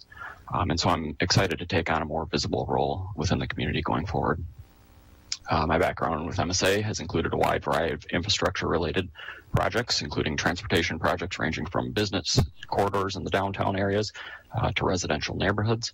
I also have a background in multimodal design and review, including safety assessments, school site reviews, ADA compliance and improvement plans for pedestrians, bicycles, and vehicles. I've actually done some of the traffic signals within the village there, and I've worked on the design and recommendations for 3 of the upcoming pedestrian crossings that are utilizing those rectangular flashing beacons that will be going in here shortly. I also currently assist Kevin with the development circulation reviews that he does for the staff here. And finally, I co-champion MSA's smart technology group that utilizes collected data and innovative technology to really try to create efficiencies and cost savings for communities like Cottage Grove. And so with that, I look forward to continuing to work and get to know the village better in a more visible role going forward. Good evening, Joe DeYoung, Regional Manager for MSA in the Madison office. And I'm excited about the team that is assembled here for the village. And as you just heard, that Chad and Terry, that we're proposing to increase their roles for the community. Chad, an expert with road designs, ranging from downtown reconstruction projects to urbanized roadways, has a passion for multimodal transportation as well, and has been a big benefit for MSA. Add to the fact that he's part of smart cities, and the demand for better technology will serve the village well. And for Terry, in her years of experience with municipal infrastructure, permitting, and completing jobs from beginning to end, is why the complement of each other works out so well. We see Terry focused on being a resource for staff, both at MSA and the Village of Cottage Grove, while Chad, being more available for road design and private development, economic growth, will be a source of contact for the community when Kevin's not available. Bottom line, these are two of our top engineers at our company, and will be a great asset for Kevin. I trust you already know Kevin to a certain degree, backed with a lot of municipal experience. His upfront approach, his fully responsiveness attitude to the community is his strength. Good news or bad, he's always willing to give you a straight answer, and that has earned a lot of respect in our communities. So looking at past projects, we are incredibly grateful for the years working together with the Village of Cottage Grove. This is actually a small list of key projects that have shaped the community to where it is today, whether it was either the planning or designing or construction of your sewer, your water, your storm sewer infrastructure, including things like lift stations and reservoirs, their PRV station or booster station. Tying to that, also the placement of your business parks in your TIF districts and being able to tie the infrastructure to them, all facilitated successfully with the help of MSA. We understand that three firms tonight presented, and they brought up their services and their capabilities and what depth they have, and possibly specific things like GIS or asset management. We can confidently say our resume can match or exceed everyone, and that the history of Cottage Grove itself is a success story with the vision and planning and implementation that has helped the community reach the goals of current and past board members. Just focusing on the traffic, sewer, or water studies itself that have planned anticipated growth led to the implementation of impact fees, which was one of the first in Wisconsin. Then follow through with oversizing the water mains and sanitary sewer. And not just within the current developments, looking ahead and extending them to future developments as well is all part of what MSA was part of.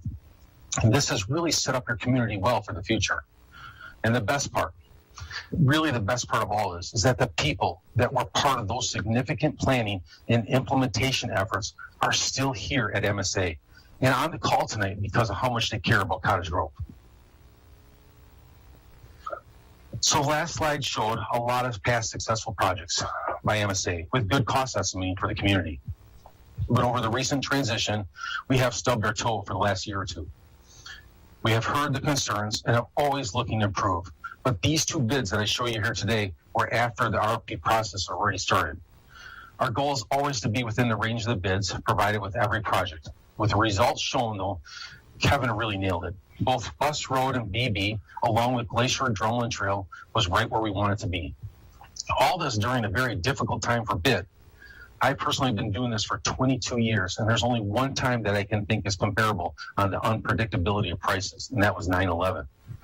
With that said, we still have issues ahead. I'm sure you've heard about the supply shortage, the transportation of material, and unexpected delays. That will be a tough construction season that we see coming up. But I do have a lot of trust in our field staff, and that we'll make these projects as successful as we can working together. So here's another list of projects, but this is what MSA is currently working on for the village. Like the ones I mentioned before, private development, park projects, community trails, and even the financial improvement plan are all ongoing tasks that we're involved with. But what this list doesn't show is the knowledge that can only be developed over time. The things that you just can't put down on paper or talk about in an RFP or give it to someone else. It's like having 18 years of Eric Thompson collecting development data that has cumulative looks at for flooding concerns and other water quality issues, or the construction preferences in the community that James Bongard has seen since 2006 or so. And just recently, with questions from your staff that Scott Chilson's called up to talk about your high and low pressure zones, and having the answer in less than 5 minutes just because of how well he knows his system. These are things that just don't show up on a list, but it's a significant advantage to the village and your staff as you move ahead. We're all familiar with staff changes, But like I said previously, one of the biggest advantages of staying with MSA is that the majority of people who have still planned or assisted or designed the major components of your community are still here and have never stopped looking ahead.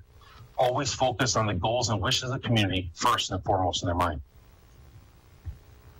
Now, growth at Cottage Grove is pretty well known since the mid-1980s, but seeing that it's increased the equalized value 35 times over, that's a lot. But then looking at the rest of the Dane County communities and seeing it's the highest really speaks volumes to this team. Now, when I say this team, this is not just MSA, but it's more about the partnership we have with the village as well. Whether it's your relationships with the people, your constituents, or investors that are coming into the community, or even Dane County staff itself, all help to the progress what Cottage Grove is and what it will become. Working together has been part of our success with the Village of Cottage Grove, and we look forward to the relationship continuing. Thanks, Joe. Good evening, everyone. My name is Gil Hodge, and I'm the CEO of MSA. I've been with the company for almost 29 years and started working in Cottage Grove 27 years ago, doing the planning for the sewer and water utilities that enabled the village to ensure that your infrastructure was not going to be a barrier for the growth that was being forecast at that time. Those studies laid the groundwork for the upgrade and eventual replacement of the Vilas Road lift station and force main to MMSD, wells 3 and 4, the elimination of the South Reservoir, the planning for Reservoir 3. I worked closely in those days with Don Kelcher, who reviewed the development plans and made sure that they put in the oversized pipes that would not only serve their development, but would enable future development as well. So as you can see in the growth of the footprint, the village has been able to grow and add the kind of valuation that Joe referred to in that previous slide because of that partnership and that looking ahead that we've been doing. So the question on the table tonight is, what does the future hold for Cottage Grove? And in short, it's what you want for your community. Cottage Grove is ideally located for growth, and the leaders and staff of the village have embraced that opportunity for over the last 30 years as you've grown from a rural bedroom community of 1,000 people to a vibrant community of over 7,000 residents that has attracted new businesses and employers. Our role has been to work with the village board and staff to prepare the village for that future, and we've successfully done that. We are now poised to work with current leadership of the village to help ensure that whatever future you decide you want, we will assist you in every way possible to make that happen. As Joe and Kevin said, we have the breadth of services and the depth of staff necessary to do that. We've been through a lot of changes together over the last 30 years. Changes in leadership and staffing at the village, changes in personnel at MSA, and various economic cycles. And we have worked together to keep the village moving forward. I am here tonight to give you my commitment that should the village choose to continue its partnership with MSA, that we will restore your trust and will provide the resources and staff to help you attain the goals that you've set for the quality of life in the village of Cottage Grove. Thank you for the last 35 years, and we look forward for the opportunity to continue our partnership for the next 35. And with that, we're happy to take your questions. All right, thanks, Gil. I'll turn it over to board members then to ask questions, starting with Heidi. Sure, thanks, John, and thank you for the presentation. My question is about sustainability. So I was wondering, how will the services provided by MSA help the village meet our sustainability goals, such as designing resilient infrastructure, promoting sustainable development, and using green thinking in our engineering processes? Thanks, Heidi. I can get started on that one. Myself, Greg Gunderson, that's also on the call tonight, we're both actually Envision certified, which is basically, it's kind of very similar, if most people are aware of what LEED is for buildings. It's basically utilizing the same processes a lot of times for the infrastructure outside of the buildings, and going through some different processes with that. Right now, MMSD requires that on a lot of projects. So it is something we're very familiar with. Our architecture group uses it all the time with MEP design and different things. So it is something that we try to instill in every project that we can, to the extent possible, obviously working with staff and what's within budgets. Yeah, I might add to that. I recall of doing some of the lift station projects. We discussed photovoltaic panels on Vilas Road years and years ago, and really what we can do is provide the costs, and every administration determines what their priorities are and where they want to spend their money. But more recently on some school projects, we've done some large solar arrays, we've done green roofs. So it really comes back to what it is that the client, in this case the village, wants to accomplish, but we've certainly got the experience to do any and all of the above. I think the important thing to remember is priorities can change depending on who is populating the various committees, but we always are ready to consider those things and at least provide the options and ultimately let the village make the decisions as to where you want to invest your money. Great, thank you. Thanks, Heidi. I'll go next then. Thanks, Melissa. I'm Melissa. As I'm sure you're aware, the village has recently formed an ad hoc diversity, equity, and inclusion committee. So we're starting to try to look through a DEI lens at our policies and procedures, and so maybe companies that we're working with as well. So I'm wondering if your company was also working on DEI issues. Yeah, absolutely, Melissa. I'm happy to take that. We started the dialogue back in 2019. We were aware that the demographics of society, but of the engineering community and our communities are changing. And so we started the dialogue internally, but I would say it really ramped up in June of 2020 after the murder of George Floyd. And that was when we really started to get serious. We've had a committee now meeting every 2 weeks to focus on what is it that we need to do with our culture and with our hiring practices so that we can ensure we've got an inclusive culture and that ultimately diversity will then follow. We've brought in a consultant in 2020 to work with our leadership team, to hold focus groups, to do a survey, to help us then determine where we're at as a company and what our goals are. And it's a very vibrant group, and we're really poised to start making progress here in 2021. But we also just recently wrapped up our strategic plan for the next few years. And in our people strategy, a robust DEI strategy is a pillar of our people strategy. We absolutely know that that's what we need to focus on to ensure not just diverse staff, but it provides diverse thinking and innovative thinking. So it's something that we're pretty excited about. Thank you. Thank you. All right, David? Yeah, Kevin, can you tell me a little bit about your succession planning at MSA? So if you win the lottery tomorrow and disappear, what happens next?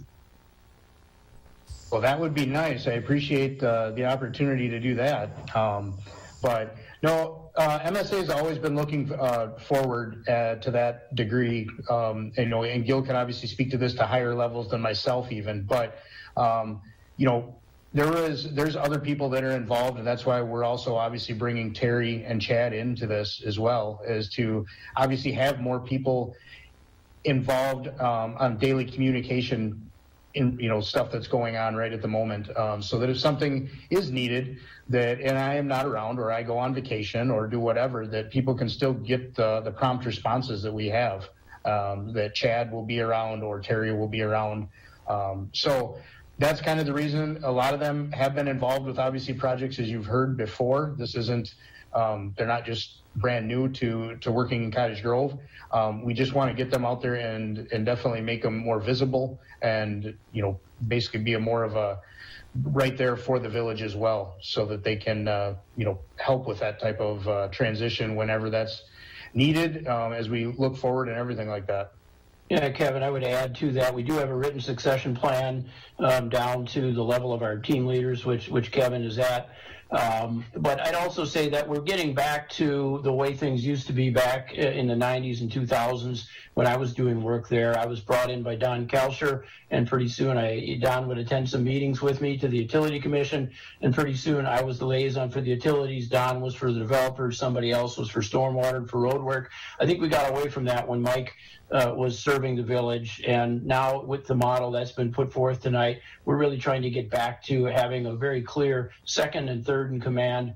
And again, as was pointed out, when staff knows to call Scott on hydraulic issues relative to the water system, I think at least the staff, some of the bench strength is known, but we really want to set it up so that the village board also understands if Kevin does get the lottery. I think he loves the job so much that he wouldn't quit, but in the event that he did, we'd have a clear succession plan. I think we have that in place now. No, that's good to hear. Thank you, Gil. Yeah, thanks, David. Good. All right. Sarah? Yeah, I'm up. You had a slide on it, but I'm wondering if you can comment any more on what you've learned and how to have the estimates be more reflective of the actual potential the bids that would come in. And since you addressed it in the slide, I have a tag-on question that's just slightly additional, if you wouldn't mind answering. And I'm curious, can you help me understand? It sounds like this would be a new structure that you're proposing with Kevin and then 2 assistant village engineers. Can you help me understand what would that look like? How would that be different for us? What would our experience be like under that model? No, I appreciate it. Thanks, Sarah.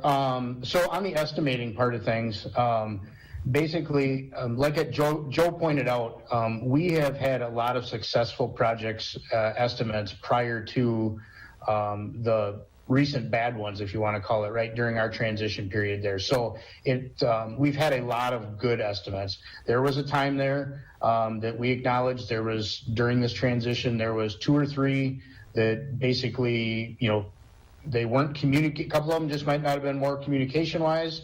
But we're also trying to, that's what Terry and Chad are also going to help internally with as well, is to just help go through. But our process is mainly to basically utilize the staff that we have. If it's a signalized project, as an intersection, when we're doing the BB and bus one, Brian Hubricks was involved immensely with when we went through that project along with Chad Wagner. So getting the right people involved there throughout it. As far as the overall experience, I don't anticipate it's going to change a huge amount, except for the idea would be that from the development standpoint, hopefully you'll be seeing Chad more maybe on like plan commission types of things. Basically, if schedules don't line up, but then, if I can't make a board meeting or something, they'll have just as much knowledge as I will to be able to jump into a meeting there. And as Terry mentioned, hers is going to be a lot more internal. So when we're doing a project with the village, it's basically she's going to be kind of internally here doing, make sure permits are done, working on the schedule, keeping things going internally and working with village staff. So the idea is it's not going to really change anything except for hopefully you'll see some additional faces, and there'll be some times that we'll have 2 people there as people are getting up to speed. We'll only obviously be charging for whatever's appropriate. If it's a 1-person thing, we wouldn't be charging for 2 to get someone up to speed. But overall, it wouldn't change the experience for the village is the idea.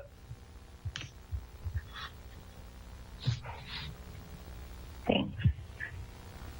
Just to make sure, I want to say that to Kevin, but we're going to put the investment, like Gil said, into our staff to have the ability to better serve Cottage Grove. So Kevin has said it, we're going to have them available at meetings and also getting them into the projects more in a base in front, but we're going to make the investment as well to make sure that they're available to you as well for your staff and for your council. All right. Any other questions for MSA? All right. Again, I'd like to thank the team from MSA coming out and joining us via Zoom and sharing an overview of some of the exciting things you guys have planned if the village does go forward with MSA. A lot of projects we all know that are ongoing. So we certainly have that at the bare minimum, however all this lands. So again, appreciate coming out tonight and sharing your thoughts. Thank you all very much. Thanks, have a good evening. Thank you. Thanks, everyone. Thank you. All right. With that, then, we'll move on to a presentation from Debbie Beaver, William Ryan, seeking clarification regarding the aspects of the Shady Grove deed restrictions. And I thought I said Debbie on here. John, I can give you a little background before we introduce Debbie here. Okay, thanks, Aaron. So, William Ryan Holmes is working on purchasing the Shady Grove property. Debbie is leading that effort on their behalf and is working through a lot of due diligence issues. And some questions have come up regarding the deed restrictions. One section in particular kind of related to trees and some issues like that. During the approval process, we had put a clause in there that to change that chapter, they would have to get village board approval. But before she decides if they need to change that or not, I think she's looking for some clarification on what some of the intent is in that section. Am I explaining that correctly, Debbie? Yep. And or some definitions, just with what the intent was and what actually was written, I think might be two different things. Do you want me to go ahead? Sure. Yes, okay. Please. So in the covenants and restrictions, I'm going to share my screen here. There's definitions within the covenants and restrictions that talk about the owner being the person or persons, including any business entity, having power to convey fee simple title to any portion of the development. How do I get over here? Hold on. So then in the tree section, it talks about each owner shall make every effort to protect and retain existing trees, shrubbery, vines. And the whole paragraph kind of goes on to like talking about protecting of trees, etc. So if you were to read this document legally, you would think that we would be considered an owner, where what we understood is that this would be for any like secondary owner, right? Not the person who's developing the land. Because I have another thing I want to show you. You know, if you look at the approved engineering plans, you know, this is the current tree survey for the lot, for the land. And this is the improvements in the engineering that have been approved for the site. Clearly. Sorry, Debbie, we're just still seeing the document. Are you referring to? Hold on. Maybe I'm not. New share? Aha. Hold on. Where'd it go? Here we go. That one? There we go. Yeah, okay. Now we can see what you're saying. So here's the trees that are on the property, and here are the approved engineering plans for the site. And clearly there's, you know, streets and lots and home building that is going to occur in this area. And so, you know, I'm kind of pushing forward and looking to close on the property in mid-July and start land development.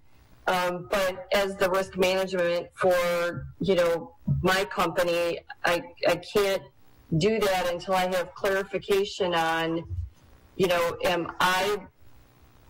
again, an HOA and covenants and restrictions on the property would normally affect like the homeowners who purchase homes, not necessarily be binding to the declarant or the developer who's creating the covenants and restrictions. But the definitions don't have developer, they don't have declarant, you know, in there. They don't have definitions for anyone other than an owner. So I was talking to Larry, and I'm, you know, just want to make sure and we get clarification that this information about protecting trees would be for once we're done doing land development, whatever trees didn't get knocked down during the land development of the site should then be preserved by whoever we build a home for. Not that we are going to have to, you know, do all these trees during the land development part in section. So I guess I was trying to figure out, is it a matter of changing section 8 to say each subsequent owner or each secondary owner, or add definitions of declarant and developer, mean the people who are doing the land development, and or that an owner would be somebody who then occupies a home on the property. But I don't know if I'm explaining it right, but the confusion that it's causing from just kind of a legal standpoint and making sure that, I don't close on the property and then have to, go to the forester on every tree that we're removing on a site that was then already approved to remove all those trees. Does that make sense? Yeah. Does your question hold up the closing process for you? It does, because I can't close on this property if I think there's a risk that I'm going to close on it and then have an issue with the city about what trees I can and can't remove during the development process. If I recall, I'm going back a ways here, the neighbors, I'll say the town neighbors, were concerned about the trees, right? And I think that's why the language was put in here, but I totally agree with you that it's vague, right? Like there needs to be some sort of definition, or it needs to be a little bit more succinct, right? And explicit as to when we say owner, who do we really mean here? Right. Like, I guess I'm just curious if other board members. I totally agree with you, Debbie, but I'm just trying to think here. I guess Larry, go ahead. Yeah, maybe I could jump in here.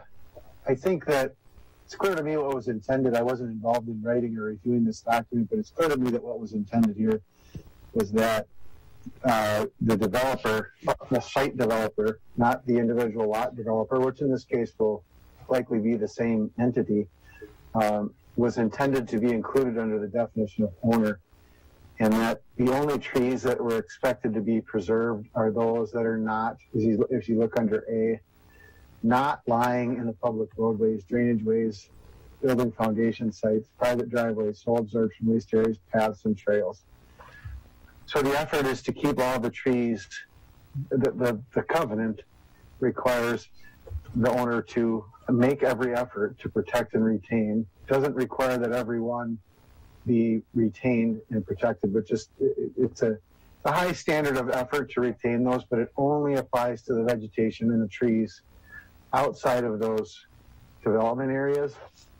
And so I guess what I'd be looking for probably is, how can we better define which trees are to be, maybe Debbie, that you would intend to attempt to keep, right? Some trees are going to die because of development. It'll just happen, especially some of our oaks as of late. Hard to work around oaks through a construction season and not lose any of them. But to me, it slims it down pretty far to the trees. I guess what I'm saying is it looks like we're not talking about very many trees when you take out all the ones that are in the public roadway, which would also include the right-of-way, in my opinion, drainage ways, foundation sites, with some reasonable wiggle room. So I think that from my perspective, what we could accomplish tonight is for the board to give us the go-ahead as staff to work with Debbie to over time, not just initially here, but as the site develops, even on a lot-by-lot basis, and say, or if she wants to come through and say, well, here are the trees, to build on this site, we're thinking we're going to lose these few, and here's why. We could do that, or we can modify this provision, because it's clear that owner includes her by definition, and so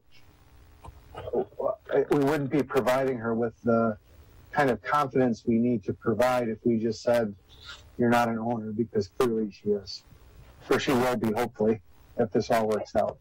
Right. Well, I guess that's why I was trying to figure out if owner meant subsequent owner after land development was done, or whether it meant the land developer and or declarant, right? Yeah, and I think here it's clear that it means the trees that aren't in the areas that in this document were anticipated for tree removal, regardless of which player. But I think we're down to a fairly small number of trees that don't fit in one of those exceptions, where, in other words, that aren't expected to be removed already. And I think the board could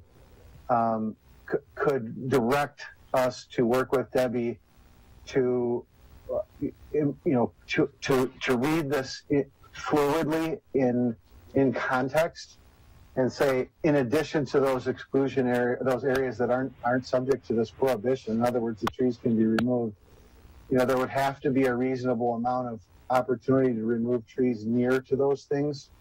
For instance, if you're going to put up a house and you have to set trusses with a crane, if there's a tree 3 feet away from the foundation, half of the tree being in and over the building area, that tree's got to be removed. So, I think all we really need to do here is just to read this reasonably. And if we do that, there should be no problem. Debbie, if that's not enough, then we can talk about modifying this language. Yeah, and just to give you an example, I tried to buy a development in Hoffman Estates, Illinois, that had pretty much somewhat this exact same language. And so they went in and they put the roads in. And then we couldn't build houses because with the tree that needed to be protected was at an elevation of 920, but the road was at an elevation of 931, which means that you couldn't even put a basement in because the ground would be below the basement floor level.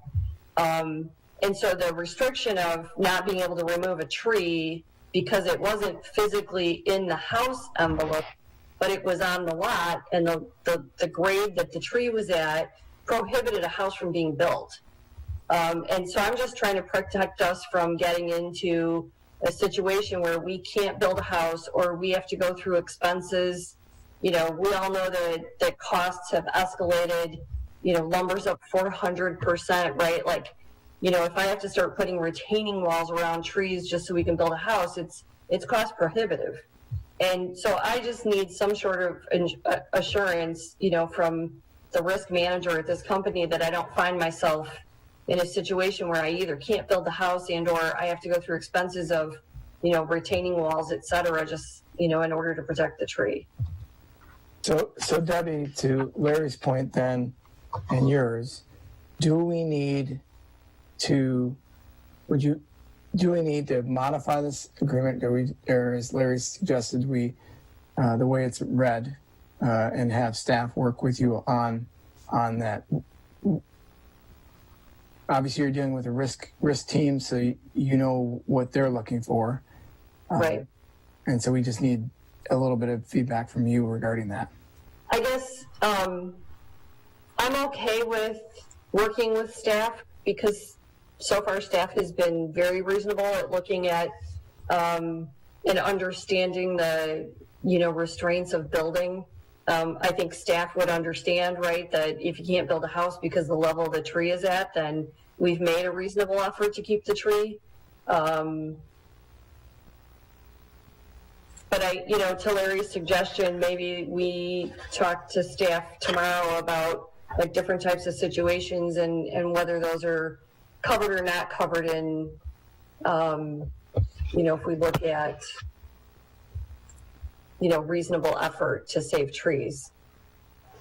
Yeah, I think, Debbie, that would be a good idea because, that the fact that retaining walls around trees are specifically called out in paragraph B. Right. I think it's going to be a hard thing for us to argue. You're not required to do. And so my take on those things is if they're not consistent with what the village wants and what the developer wants, then we change them. We don't just ignore them because that sets bad precedent. So, correct. Basically, I think everybody on the board and David and others have already commented, we just need some direction from the board because it's the board that holds these covenants, no one else. So it's the board that makes the decision as to how these covenants will be handled. And if you direct us to, we can work on language that would be, decidedly more flexible than what is in the highlighted section that Debbie showed us, and then bring it back for approval. That sounds good to me. I'd like to see what the language would look like. I don't want to give carte blanche, ability to just take down all the trees, and yet want to be reasonable in what's appropriate to need to remove to do the development. So I'd like to see what that language would look like if you could do that. Yeah, and just to be clear, we wouldn't imagine this being very objective language. It would be fairly subjective, make reasonable efforts, those sorts of things, rather than every effort. I would anticipate removing an expectation that they'd be required to build retaining walls around trees when grades are altered. One of the things to keep in mind is that, in my experience, you don't have to tell developers not to cut trees. Every mature tree on a lot has a huge value in selling that lot and developing. But what we'd be doing is talking about a subjective standard that's relatively strict and making it just less strict. It's hard to remember 2 years ago, but from what I remember during our discussions at Plan Commission and at the board, I don't think it was ever the intent to prevent the roads from going in or having the developer not be able to do those structures. It was more a matter of having each parcel owner not being able to just get rid of all the trees on their land, basically. So I agree the language should be more defined, or however legally you can make it worded better, I think is appropriate in this instance. And Larry, I think what would work for me is that, every reasonable effort is just something that doesn't cause, extraordinary costs on our end, right? Like as Larry said, I would, you can sell home sites for more money when they have trees on them. So I'm certainly not going to cut them down, and it costs money to cut a tree down. So it works both ways. Why would I spend money to not make money if I could leave the tree there? I just want to make sure that we don't end up in a situation where I have to pay money, extraordinary monies to keep the tree, and or have to spend more money on the home because the tree is there, or have to move the house because the tree is there. I'm personally okay with the developer working with staff. I also want to make sure we keep the comprehensive plan into consideration, because that is very specific in how we look at these things from a developer standpoint.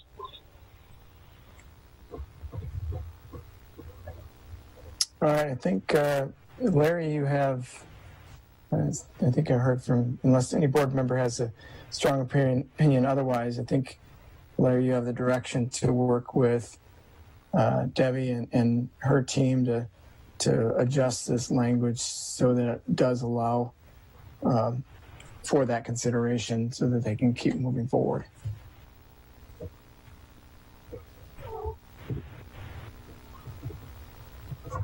Thank you very much. I appreciate it, and I'm super excited. We're looking at closing in mid-July, and Houston is going to be our contractor, and he's ready to go on the 16th. So we just need to get the developers agreement done, and then we're ready to close.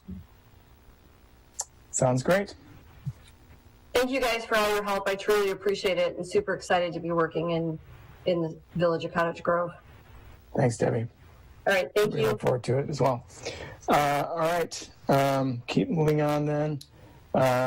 Discuss and consider next steps for the fire EMS study consultants selection.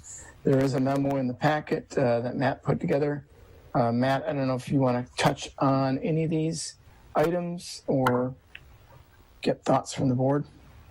Sure, I can do a quick summary, and Troy and Sarah and Chief Lang, feel free to jump in as well. This was all discussed at the most recent, I don't know if they called it a special meeting, but they held a meeting mainly to discuss the next steps for the EMS portion of the fire EMS study, and the suggestion or recommendation from the commission or how they would like to handle the selection and presentation aspect is to hold a joint meeting between the commission and the village board, and they provided a couple meeting dates. One preferred meeting date being June 17th at 6:30.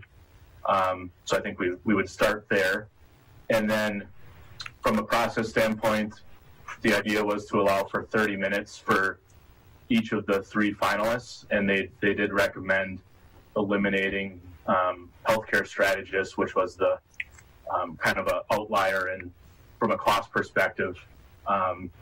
So there were four proposals. They wanted to eliminate that one and go with the remaining three and inviting them to come present to the joint commission. And then from a village perspective, being that, there's a fire component as well, our staff certainly recommends that the board invites leadership from the fire department, and any staff that they would want to provide and actively participate in the interview process as well. Anything to add, Troy, Sarah, or Chief? I think you've covered it really well, Matt. I think the idea is to do a 15-minute presentation and allow 15 minutes for questions, not only from the EMS Commission, but also from village board members and, as you mentioned, fire staff, fire chiefs, and that sort of thing. The idea here is to try to not have these folks have to do two presentations to two different bodies and try to, keep the process moving. So.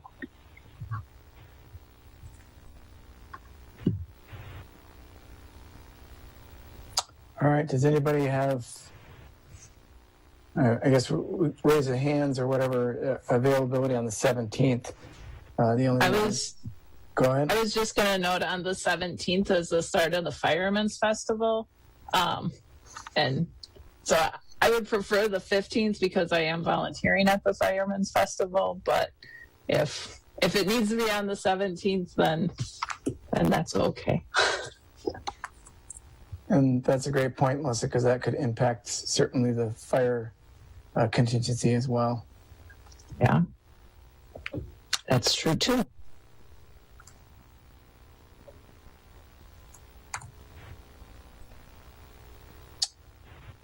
So I don't know if we can encourage the 15th or not, but that might also impact some other availability because isn't that that might be another meeting that's conflicting with either some of the village of Deerfield. I'm not sure. So there's a lot of questions about that. A lot of moving parts. If anyone's seen the movie Butterfly Effect, that's pretty much what this is. If you change one thing, it changes a whole bunch of other things. So many people to coordinate. It's hard. It was tough to narrow it down to even the week that we have here, and just an FYI, the 17th happens to be a regular EMS meeting, but those are the two dates because the following 2 weeks there are commission members that are going to be gone, and we want as much participation as possible in this to move the process forward and make the best decision for the district and in and out and for the fire department. So have we reached out to the fire department chief, Archibald, or to see what that would look like for them on the 17th? Obviously, Melissa's got a potential conflict, but that would be the only thing I would also be concerned about.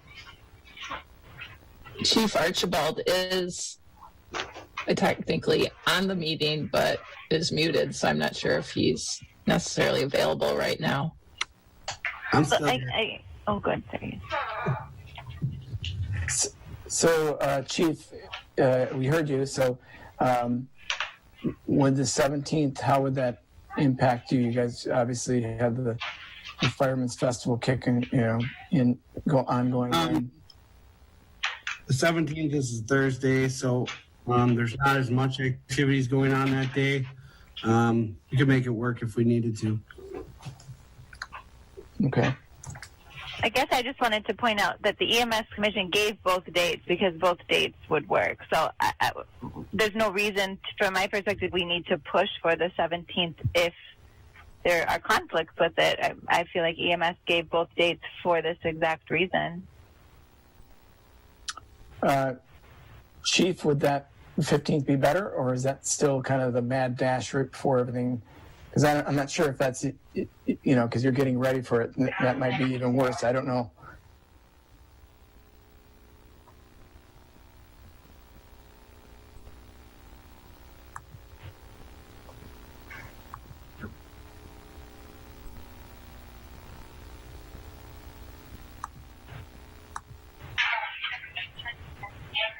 And while Nick is formulating his answer, I'll chime in a little bit. This is Eric from Deer Grove. All right, we chose the 17th to be the least impactful on Sarah, who will also be on vacation, in that we had our scheduled meeting that night, and she was already going to attend from her vacation, and we just thought, well, what the heck, add in a couple hours, and that would be least impactful to her vacation than having to go 2 nights.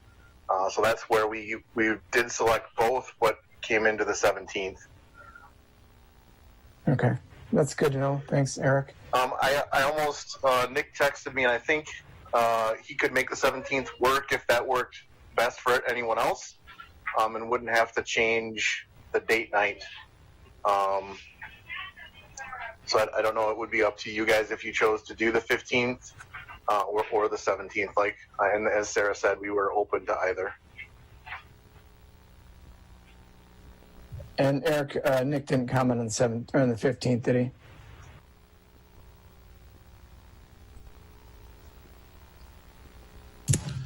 Sorry, I was having internet issues. The 15th or the 17th works fine, whatever you want us to do. Okay. Again, want to make sure that works for you guys as you kind of get, as I said earlier, the 15th might even be worse because you're pushing to get everything lined up for the festival. That was my only comment. But if the 15th is better for you guys, then we do that. If it aligns and the 17th works, then I guess we'd go ahead with that. And it's a regular meeting for Deer Grove EMS too. 17th would probably actually work a little bit better because there's not as much needed on the 17th for all the volunteers. So the 15th, we're doing a lot more setup. Yep. So it's probably more difficult to make that one work actually for us. Okay. All right. I don't know, Melissa, you can find a buddy and swap with them or what for your volunteer, but it sounds like the 17th is probably the best. As long as we've got a quorum for the board, which will have 2 for sure already on EMS. And then we just need a couple more for sure, and then we can make it happen. Yeah, I'll be there. I'll make it. Okay, thank you, Melissa. And just to, I will do my very best to make it. I will be in Glacier National Park, so I cannot confirm that I will have the most reliable internet or phone service. So I just put that out there that don't count on me to make the quorum, but I will plan on being there, if that makes sense. And we appreciate you making accommodations for while you're on vacation. That's above and beyond. And just a reminder, John, you are the backup for EMS, so you could have a vote in that. So just a reminder on that. We want to make sure we have full involvement in this process and do what's best for the district and for fire and our community. So, yeah, and Sarah pinged me on that too earlier, so I was aware of that. All right, I guess if I can ask, is Chief Lang? Will you let the entire commission know? I'll reach out to the commission chair tomorrow morning, as I told him I would in our EMS meeting. And I'll message I'll send an email to the three that we're inviting, and I'll also let the other one know as well, and know the process coming up ahead. Okay, thank you. And absolutely, yes, Troy, I'll let the rest of the commission know. And then, Matt, you'll let me know whether you are going to set up a Zoom or we're going to do GoToMeeting on our end? Sure. I mean, I lean towards Zoom since that's what if you're okay with that, I can set that up. Yeah, I think these days, after a year of using it, all platforms have made themselves equal, so I have no personal preference. Okay. Thanks, Blaine. Yeah, thanks, Matt. Yeah. All right. This is a discuss and consider. I don't know if we need to have any. I think we discussed it enough, and I think we came in agreement. But I don't know if we have to have a motion. Larry, is that something we need on this? Put your. Can you hear me? Because I was breaking up apparently a little while ago. Yeah, we can. Yeah, I would say that since you're all here and able, let's have a motion on when the special meeting would be. You don't have to do that in the future, but you're right here to do it. So. Okay. I'll make a motion to have the joint fire, EMS Commission and Cottage Grove Village Board meeting on Thursday, June 17th at 6:30. Is there a second? All right, thank you, Troy. Thank you, Melissa. Any further discussion? Having heard none, all those in favor? Aye. Aye. Anybody opposed? Anybody abstain? Motion carries. Next up then is another memo from Matt, and this is to discuss the village priorities. I think he's collected them all and put all of our thoughts into one nice memo. Matt, any comments here? Yeah, just a few things to touch base on. I certainly did my best to try to pull everything together and put similar, at least priorities that I thought were similar, to put them into categories so there weren't, too many to choose from. And if, as you go through these and notice any of your individual priorities, if they're in a spot that you don't want them in, just let me know and I can easily correct that. That's not a problem. So now at this stage, usually there's just at this meeting, it's more of an opportunity for board members to ask questions if you need clarification if you have questions about anyone's individual priority that they submitted that is maybe unclear to you.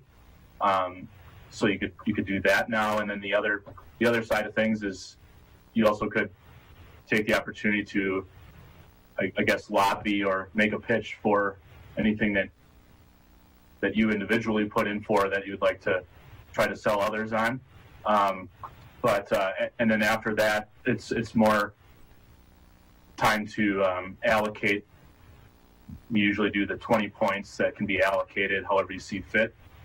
So as an example to that, you could send me a message that refers to any of the letter categories next to each of these priorities. And so as an example, it could be 10 points for A, 10 points for B. That would be an example. Of course, you could do it however you'd like. But if that could be to me by June 14th, then I would, put together the list, and at the next meeting we would kind of see where things shook out, and then there could be more discussion, and that's pretty much the process. I don't know if there's any questions.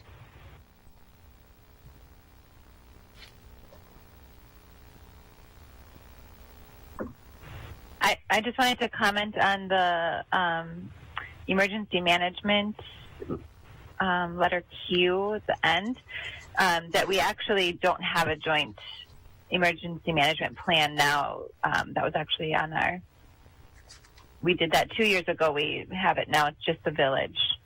And that's where we have Lieutenant Wagner as our emergency director. I just wanted to call that out. That's already done. All right. Thanks, Sarah. Good catch. Any other comments? Any lobbying?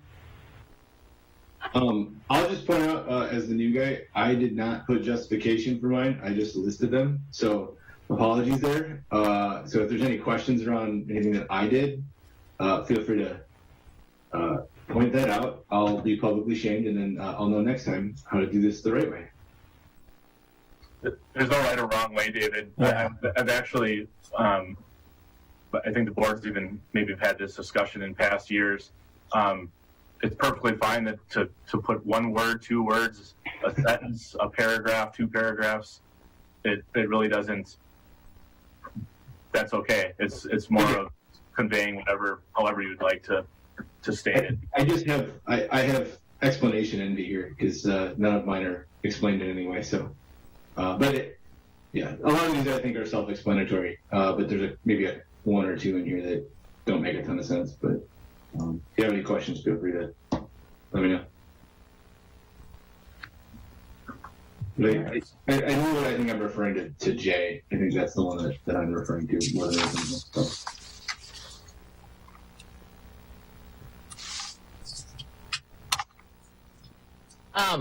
I would note that just supporting a library kind of goes along with a lot of these priorities that have been mentioned too, because a library will help our economic development by bringing residents and businesses to our community, allowing our residents to stay in our community and spend their money at our businesses. It allows for community engagement based on the feedback that we had with the survey and the great response we had to that.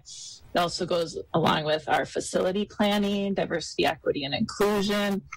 And it can also help with our food security, and strategic planning is a part of it too. So I would just note that a library will be very beneficial for Cottage Grove. All right. Thanks, Melissa.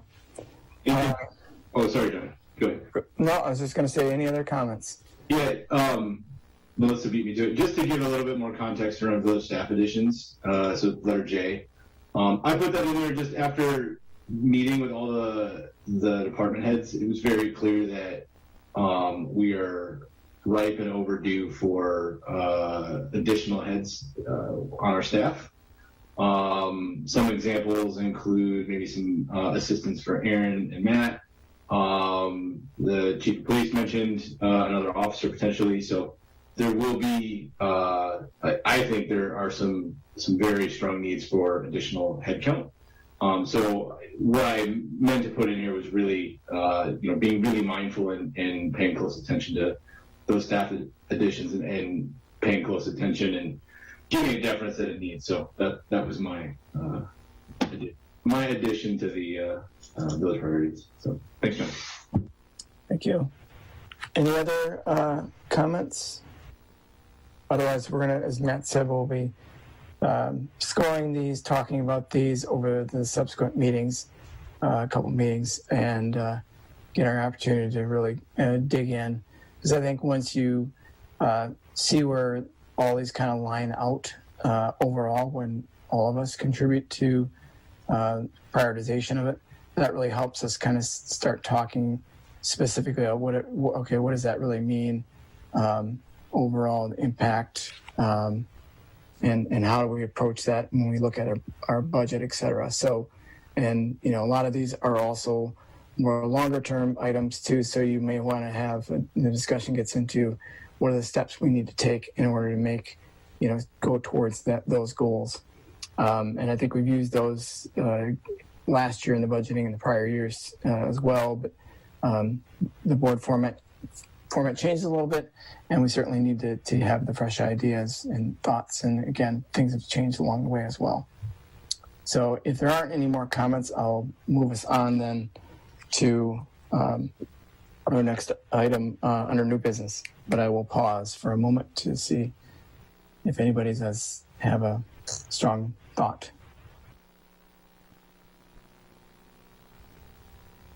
All right. Then we move on to new business.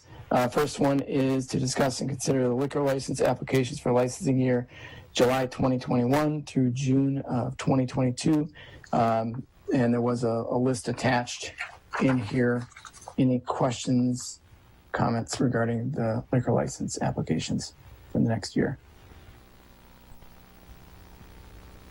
I will make a motion to approve the liquor license applications for licensing year July 2021 to June 2022 on the attached list. All right, thanks, Melissa. Is there a second? Second. Thanks, Sarah. Motion second. Any further discussion? Having heard none, all those in favor? Aye. Anybody opposed?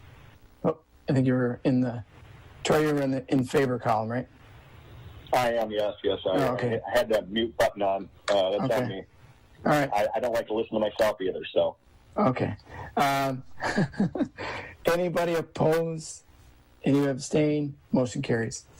All right. Next then is to discuss and consider the amusement device permit applications for licensing year July 2021 through June 2022. And again, there is an attached list related to this as well. I'll make a motion to approve the amusement device permit applications for licensing year July 2021 to June 2022 for the attached list. All right. Thanks, Ivy. Is there a second? Second. I didn't hear. I heard two people. Oh, that was me. So I may be two people. I don't know. Maybe someone else. No, you're not two people. You're just one. I thought was it Paul? Yeah, I did also, but we'll give it to Sarah. She's given up her vacation for EMS and fire, so she deserves it. Okay, I Thanks, just want to make Troy. sure I make Lisa's life easy as possible. All right. With that, then, any further discussion? Having heard none, all those in favor? Aye. Anybody opposed? Anybody abstain? Motion carries. Item C is discuss and consider a cigarettes license application for licensing year July 2021 through June 2022 for the attached list. I have a question on this. So at the bottom of the list, it says mail to UW Survey Center. What's that about? Lisa? Sure. That is probably old language that I can take off. That was years back. We used to have to mail everything in. Now we report everything online to the state, and they send it. They partner with UW Extension for research and that type of thing. And then the state also has it for compliance checks and that type of thing. So that's all that's about.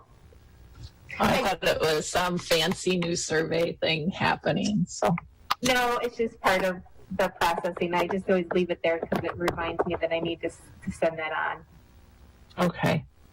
Great. Thank you. I had one other quick question on this, and nothing's changed on vaping, right? That's still not required to have a license, and I think that's been like a hot topic for some time. Yeah, it has, and there hasn't been any changes to the legislation at this time on that. Okay, thanks. I'll make a motion. Okay. That's fine, David, please. Yep. I'll make a motion to approve the cigarette license applications for licensing year July 2021 to June 2022 for the attached list. All right. Is there a second? Second. Thank you, Sarah. All right. Any further discussion? Having heard none, all those in favor? Aye. Anybody opposed? Anybody abstain? Motion carries. Item D, then, discuss and consider the sound application for Cottage Grove Classics Car Show held at Black Bear on July 24th, 2021. I'll motion to approve the sound. I'm going to take this one, Troy. Okay, all right, I'll second when you're finished. I'll motion to approve the sound application for Cottage Grove Classic Car Show at Black Bear Inn on July 24th of 2021. I'll second. All right, thanks, Paul. Thanks, Troy. Any further discussion? Having heard none, all those in favor? Aye. Aye. Anybody opposed? Anybody abstain? Motion carries. Nice to see things like this starting to trickle into the board agenda, folks getting together and stuff. Next up then is discuss and consider a sound application for Davis Beck, at Bakken Park on July 24th. I will make a motion to approve the sound application for Davis Beck at Bakken Park on July 24th. All right. I'll second. Okay. I'll second. Motion and second then. Thank you, Troy. Thank you, Melissa. Any further discussion? I just wanted to note that I hope that the classic car show and this can hook up so that it'll be one huge long event because it's on the same day. Yeah. People can rotate between them. Everything, coordinate the music differences and stuff. All right. With that, then, any further discussion? Having heard none, all those in favor? Aye. Aye. Aye. Anybody opposed? Anybody abstain? Motion carries. Item F, discuss and consider village board meeting date for our first meeting in July. It's right around, it's the 5th, I think, tentatively right now, right, Lisa? Yes, that is correct. Okay. With the 4th holiday, that might be a challenge, I don't know, for people's schedules. I think that's why this is on here. Correct. We just wanted to make sure that we either have a quorum that night and that's okay with everyone, or we could move it to a different day that week. I don't think we dare cancel it. In some past years, some of those meetings that fell, on or near a holiday have been canceled. But given our lengthy agendas, I think we want to, keep meeting that week, and so we're just looking for some feedback. 5th works for me. Me too. The library planning committee would be planning to hold the presentation that evening if we did meet then. Matt, is that staff paid holiday then on the 5th since the 4th falls on Sunday? Would you get like a floater holiday or something? Yes and yes. Yep. That was a good question, though, Heidi. Thanks for bringing that up. As an example, staff, they could take off during the day, and if they've attended the meeting, they could flex that. They could flex that time elsewhere in that week. I guess I personally may or may not be able to make the 5th, just because it is a holiday. I'll be there. I can make it. I don't know if that's as long as we can. Okay, get a quorum and as many as we can. Matt's right. The agendas are a challenge these days, and we got a lot going on, which is a good thing. But I would not want to see us miss a meeting and then pile it into another meeting these days. So I think it sounds like we're good. Matt can make arrangement with the staff that do, share their time with us on that evening. Hopefully we can keep it to a reasonable amount of time, so that if people are vacationing or whatever, they can blend that in. So Matt, that's all you needed? Or do we need let's see. We actually need to make a motion. Thank you. I'll make a motion for the village board's first meeting to be held in July to be on July 5th. All right. All right. Second. Thank you. Any further discussion? Having heard none, all those in favor? Aye. Aye. Aye. Anybody opposed? Motion carries. I should have said abstain, but I don't think anybody's going to go there. Discuss a potential future shift from biweekly recycling pickup to weekly pickup. Yeah, so there's been some many board members may be aware of social media and chatter amongst residents and maybe elsewhere as well about a desire for weekly pickup, amongst some people. And then I shared with you guys in an email how that could potentially come to fruition. However, there's some strings attached to moving towards that. I mean, one of which is money. It would add approximately $30 to $40 to a $55 charge on the tax bill. So that's one from the money perspective. But then Waste Management says that they would need to add a new truck. So in order to make that commitment, they would ask the village to extend their contract by 5 years. And over the last couple of months, I think everyone's aware that we've had some complaints about Waste Management service. So our contract already runs through 2024. I don't know that the calls to do this are so strong that we would necessarily want to lock in for an additional 5 years with a relatively new service provider that just purchased or acquired who we had a contract with. And, so we might want some more time to evaluate that. But at the same time, we wanted to get this on an agenda to have some discussion. All right, thanks, Matt. I know that this is a question for people because obviously their bins are being filled.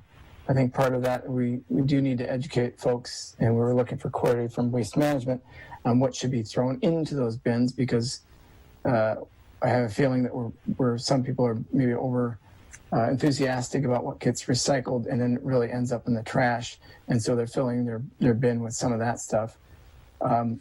My question here is, I don't know if I want to commit the village to another 5 years. I get Waste Management's perspective, but I've seen too many complaints about just the way that things are handled right now, and for us to commit to another 5 years with this vendor rate at this point, without a lot of evaluation and trouble already, that probably wouldn't be a best practice, I think, for this board to do, at least again, in my opinion.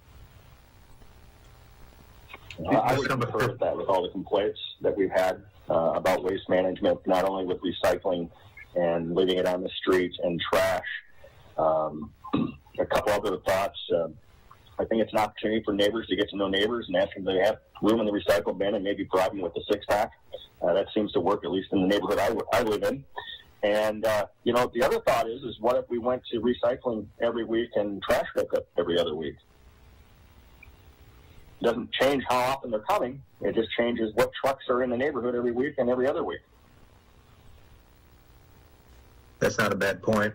I think, and I was the one who emailed, and I just, the anecdotal feedback at the beginning, it was pretty soft at first about a year ago, but it's ramped up for me. And I think being out in the community and people know my roles, I have a tendency to hear things, and that's definitely one that's become more frequent. We're living in the Amazon world. Cardboard is more frequent coming in, and even when you break it down, just a few cardboard boxes have a tendency to, fill that recyclable up. So I think it's definitely has merit to look into. Matt, to your points about performance, I mean, are we exploring and looking at, are there any other options out there beyond Waste Management? There are, but we have the current contract, so we'd have to. And maybe you mentioned that. How far is that? How far? I mean, what's in terms of the agreement right now? Through 2024. So I emailed Matt. I mean, Matt and I have had some emails back and forth. There's no simple answer here.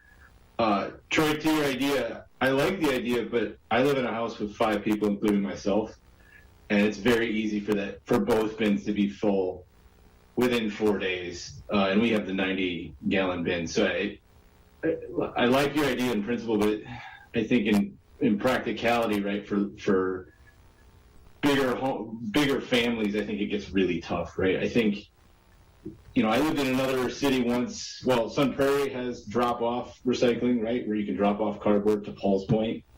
I lived in another city that it had recycling, like basically a dumpster that you had to go in and do your own separation, right? So it had a section for glass, a section for cardboard, right? And that municipality used that as kind of a test bed to figure out, do we need more recycling? And they ultimately did.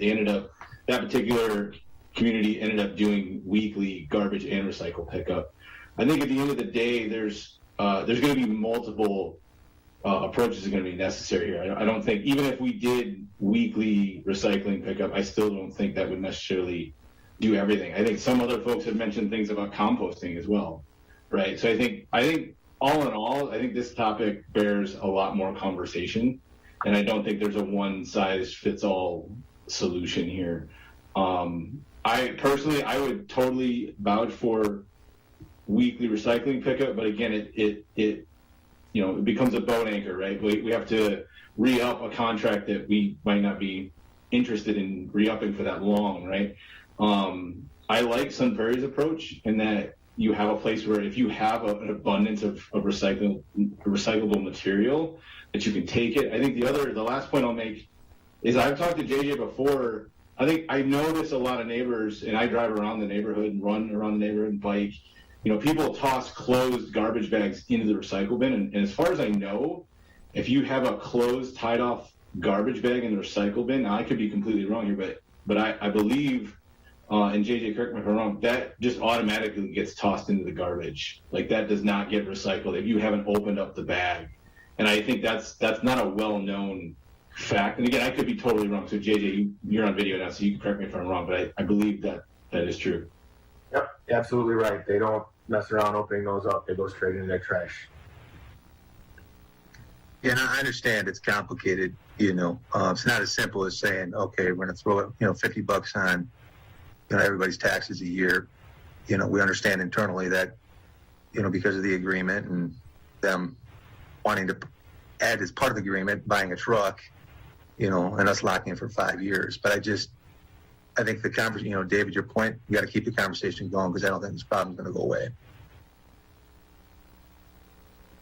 And just curious, from a contract perspective, with all the issues we seem to be having with their poor performance of leaving trash and everything on the street, what about getting out of the current contract and seeking bid based on poor performance? Is there a performance factor in the contract, or are we completely stuck until the end of 2024? Yeah, that's a good question. Is there an out clause with poor performance? We can send that for some legal review. I just broad experience that solid waste contracts are rather difficult. I've rarely heard of anyone getting out of them, but we can look into it. Well, it doesn't seem like we should, like with advanced disposal, it seemed like a much better service. I mean, because we didn't have those complaints that we're having now since Waste Management took over. So it seems like there should be something that we can do with that.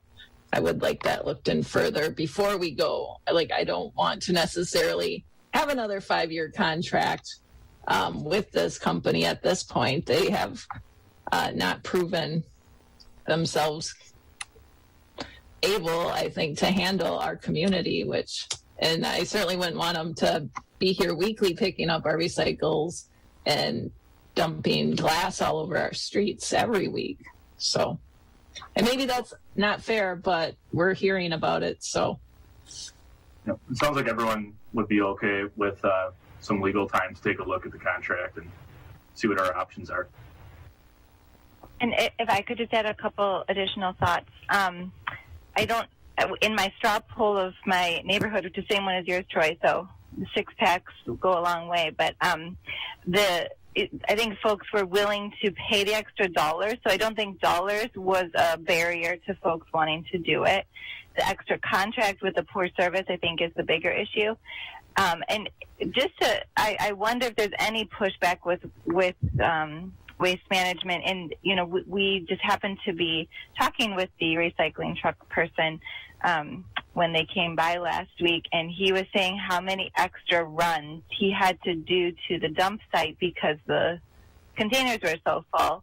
And I thought, interesting. I wonder then if you picked up every week, you probably, he said he'd been to the dump 3 times already that day, dropping off a load so he had room in his truck.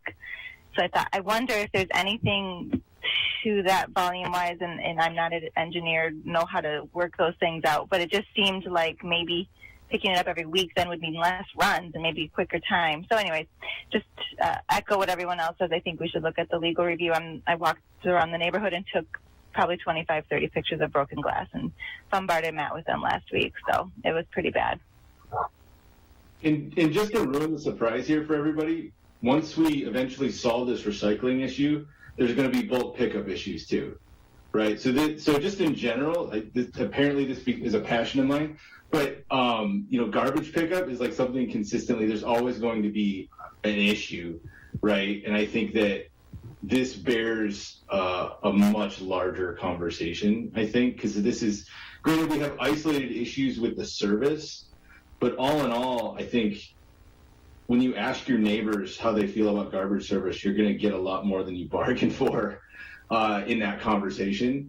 And I think that I think it's something that we need to pay a lot more attention to. And I guess Matt, can we have waste management come and have a conversation with us? Even beyond the legal side of things, just so we can. Am I asking too much, or is no? That's a good idea. I was actually. They were one strike away from that being a requirement, from my perspective. So, I think being proactive would be good. So, I don't know if they formally asked you, but I'd love at some point in the next few meetings if they could come and we could have some conversations around how we can help our neighbors, right, improve their experience with garbage pickup. Because, like I said, apparently this is a passion of mine, and I'm kind of into it. So yeah, you bet, that's not a problem. And the other thing to think about too is when a change like that is made, even though you may be hearing from a lot of people, you will then hear from a lot of people that will say, "I'm single. It's just 2 of us. It's just 3 of us," and that will not be happy that there's additional charge. So it kind of goes both ways, but that's. We just have to try to get as much input as we can get and make the best. Go ahead, Melissa. Sorry, I just wanted to say in the meantime, can we maybe do more Facebook posts about proper recycling items, or like what is and is not recyclable, to maybe help keep the amount of things that don't belong in the recycle tubs out? Yeah, that's something, Melissa, we've been talking about at Sustainability Committee, because we have been talking about this topic for a few months.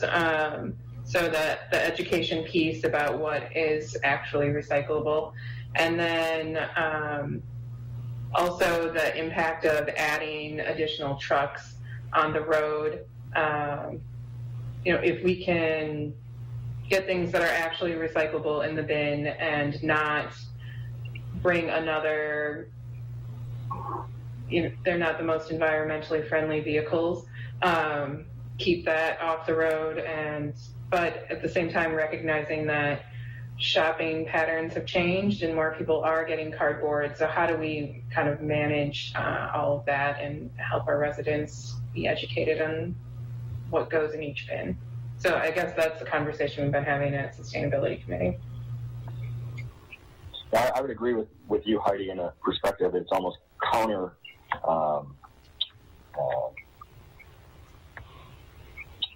advantageous from a sustainability standpoint, because now we've got a truck driving around every week, burning gas, burning up tires and all that stuff. And to Matt's point, I'm the opposite of David. I sometimes go 6 weeks, 2 months without taking my recyclables out, because it's me and the turtle doesn't generate a lot of recyclable stuff at this point. My son's still in school, and so And you're giving away all your 6-packs. Well, I'm actually concerned about my beer, that I don't have to buy anymore. I'm just collecting it through recyclable storage space, basically. Thanks, Melissa. I would imagine that'd be the same for your trash every week, then, Troy.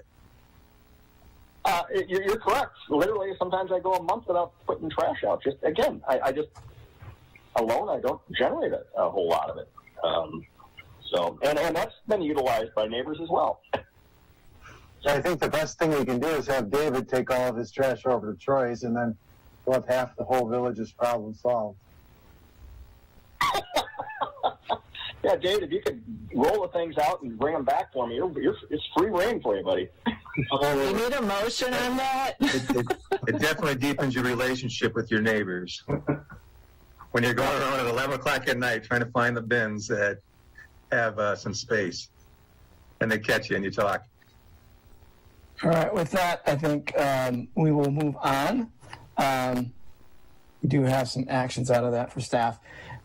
Next up is to discuss and consider a change in title from treasurer to finance director. This is to obviously be more in line with current practice by other municipalities.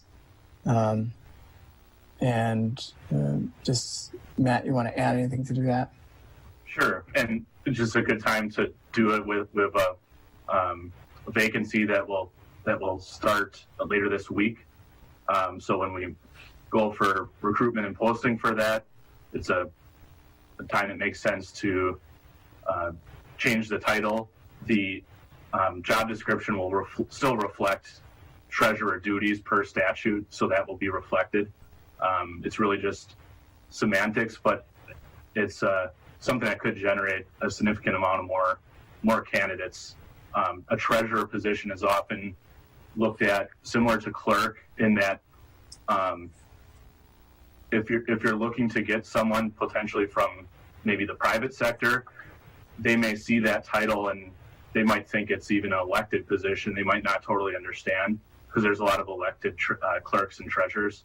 So, and then I think just from a finance director just sounds a little bit maybe more official, but from that standpoint with maybe more,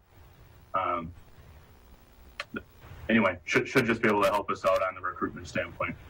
So, I'll motion to approve the job title change from treasurer to finance director.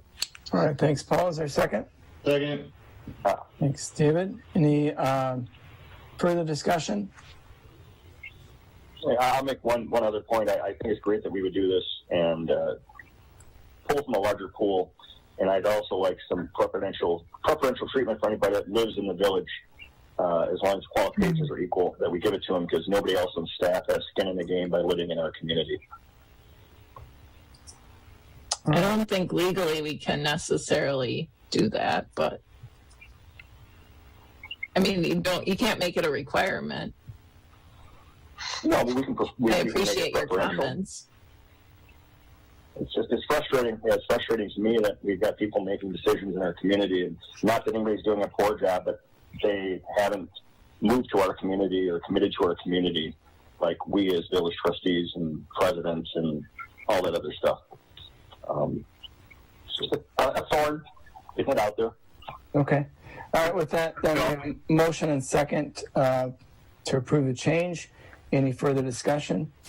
I was just going to add, I mean, certainly all things considered, if there's, two candidates that are that's a tie and someone's from the village, that, that makes sense to, err on that side likely, but there could be other factors like, overall fit and things like that with the organization to take a look at too. So, I wouldn't want to make any guarantees, but certainly take that into consideration. All right. Thanks, Matt. Thank you, Matt. All right. So any further discussion again? Those in favor? Aye. Aye. Aye. Anybody opposed? Anybody abstain? Motion carries. Item I then, discuss and consider interim and recruitment services budget for finance. As Matt said, we're going to have a gap here we need some to cover the interim while we do the search. And Matt's just looking for consideration from the board regarding that. And it does make sense. We do need to make sure we cover that. And so, Matt, anything to add to that? Sure. Just to give some perspective to the numbers, the Treasury Department has about $190,000 overall budget. This will stress us a little bit within that individual department, but the overall budget, we budget both expenses conservatively and usually come in under, and then we, at the same token, we budget conservatively on revenues, so we normally come in over on revenues. And as an example of that, our draft audit, which will be coming forward here shortly from Baker Tilly, we had about a $300,000 surplus last year. So even in a worst case scenario, if our overall budget this year were to go over a little bit, we have $300,000 plus more in additional rainy day fund.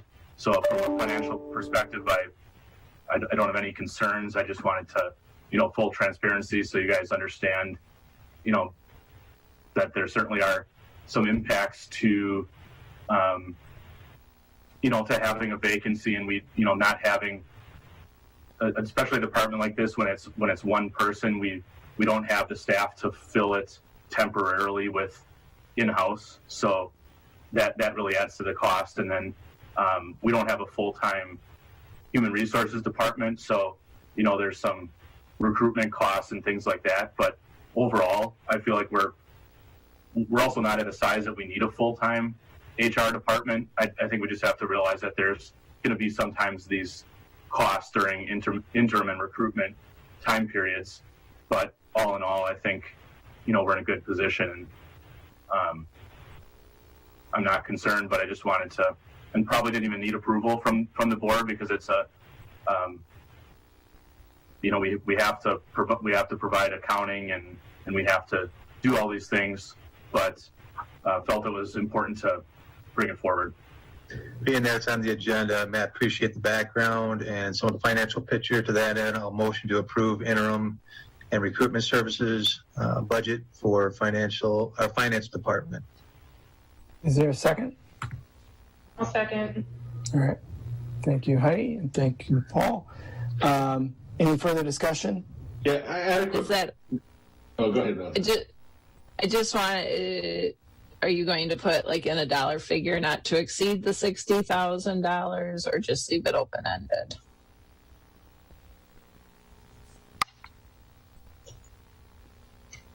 I would recommend a not to exceed as I had in the memo. Do you want that as part of the motion? Sure. Yeah. All right. That's okay. So I'll do that again. So I'll motion to approve the interim and recruitment services budget for finance department and not to exceed $60K. I'll second. All right. Thanks again, Heidi and Paul. John, I had one more question really quick. Sure, David, please. So Matt, really quick, do you have a firm eyed for this, or did you want to wait for this motion and then you were going to go find somebody to help?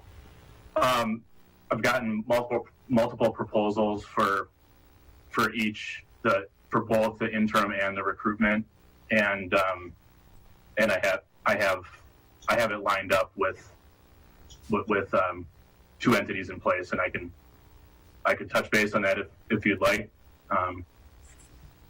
It was just a logistics question. Sure. Yeah, I do. We got to get rolling on it right away. So I presume there would be, we were going to have monies available for that. So later tonight, I'll actually probably look to try to finalize that and get them started.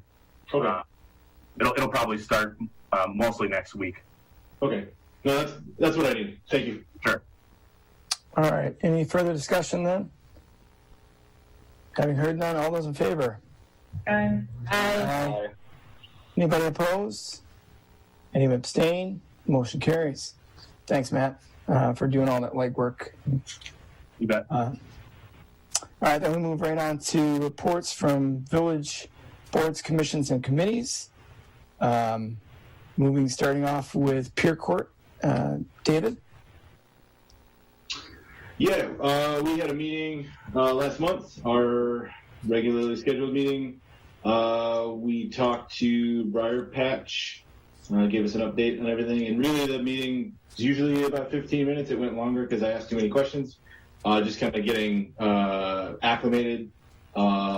I was not familiar with Briar Patch, and now I'm very familiar with Briar Patch, so it was a good meeting all in all. I did ask Lieutenant Wagner around, is there kind of any rhyme or reason to things? Is there any patterns? And there are no patterns when it comes to Pier Court. It's just kids sometimes get out of line, and that's what Pier Court's there is for, and Briar Patch helps. And typically there's not a lot of recidivism. It's late, I can't talk, you know what I mean? But all in all, it was a good meeting, and we're meeting, I believe, next month is our next stated meeting. So, all right, thanks, David. Moving on then to Deer Grove EMS, Sarah Troy. We had met on Thursday, May 20th. We had talked about the special meeting time. Discussing considered potential. Call volumes are on the upward swing. We're up 55 through the end of April. Several ambulance mechanical issues we've had with both the new and the old. Update on the 2022 ambulances. We're waiting to hear from when the chassis will be available. There have been some delays because of manufacturing constraints, not only in automobiles but everything else. There was a SOP 1.4 fund balance policy change to 20 to 25% of expenses for the next 2 months as a reserve. It was decided to trade in the old Horton for $5,000 because it is not running. The new subcommittee for collective bargaining is Sarah from the village, Greg Frudiger from the village of Deerfield, and Chris Hampton from the town of Cottage Grove.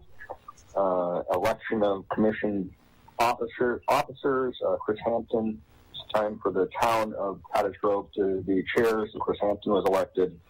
I was elected as secretary, and Chris Hampton, Greg Frudiger, and myself are continuing to be check signers. Our next meeting is on 6/17 at 6:30. Did I miss anything, Sarah?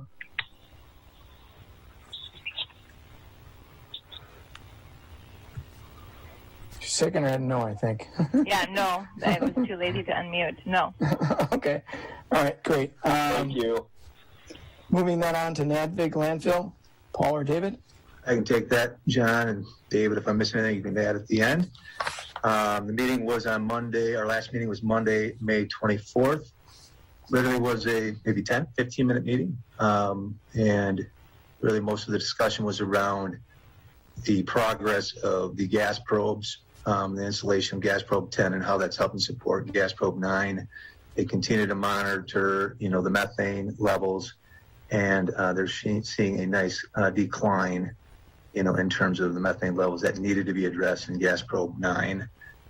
And then we had the election of officers. Steve Enders was voted in as chair, and myself as the secretary.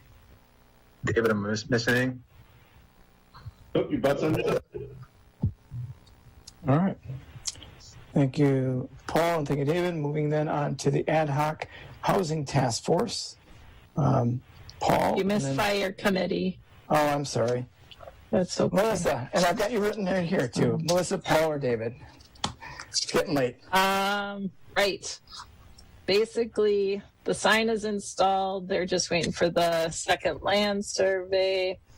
We reviewed the Knoxbox Village ordinance with Jess Robinson was there, who's also on the ordinance committee. And so I think we'll hear more about that, hopefully, when Heidi gives her updates. And then we went through the agreement the consolidated fire agreement, 3 more pages. And so maybe in July when we meet, we'll finish going through that. We have 38 members. The letters that were sent to households in Cottage Grove has gotten us about 6 new applicants this year. As a result, we've had 118 calls. The Chief Archibald is going to work with Chief Lang on putting a policy in place concerning the fire and EMS station and what areas are open to the public, and discuss signage to keep public out of spaces that maybe aren't safe or have equipment that we need to keep safe. And we're going to have the hybrid option. And so some will be meeting in person, possibly at the next meeting in July 26th. Chris Hampton is the chair of the fire committee, and I am secretary. So now he's chair of 2 committees, I guess. And that was it. All right. Thank you, Melissa. Sorry, I blew right past you. I was trying to get to the end of the page. Apologize. So next up then is the Ad Hoc Housing Task Force. Paul? Yep. The last meeting was on Tuesday, May 25th. We were anticipating Angela Jones from the United Way to present on diversity in home ownership, economic and housing data. Unfortunately, she could not be in attendance. But fortunately, we did have 2 presentations prepared, and the other one was by staff. Aaron did a real nice job presenting on the history of suburban development in the village of Cottage Grove. Really did a nice job with the presentation, and had some nice graphs and pictures to really give some context to the committee of where Cottage Grove was, an exception to where it is now. And then we discussed at the end that we will have a few more presentations to really help support this group to wrap their minds around, what would be good in terms of next steps. So we have a few more at our forthcoming meetings, and then from there we will look at goal setting with some potential outcomes with that group. Aaron, and I think maybe David was there. Anything I'm missing? Just to say that Angela will be there at the June meeting. Oh, good. Is that something that might go along well with the DEI committee, or is there different presentations upcoming that might go with that committee? A joint meeting? Or at least we could maybe invite the DEI committee members if it's something that's appropriate. Because it sounds like an interesting I would topic. think so. Aaron would know more than I, but my gut would say yes. I think that would be a good idea. I'd say based on Aaron's presentation, it makes a lot of sense. Okay, great. Lisa, did you get that note to make sure that when the Housing Task Force agenda comes out for next time, that diversity is invited? Yes. Thank you. Yeah, we would welcome that. All right. All connects together. Moving on then to law enforcement. I'll give the high-level overview. Many of the things are just kind of humming along nicely, which is good. We don't like to have it's good not to have a lot of discussion, because usually that means Chief is explaining to us issues. There are still a rash of break-ins in the village. I don't know if those folks have moved on yet.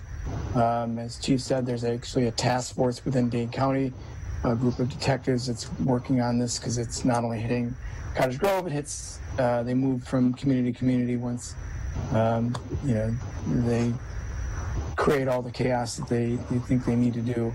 Fortunately, it's a lot of adolescents. We have caught up with a few of them.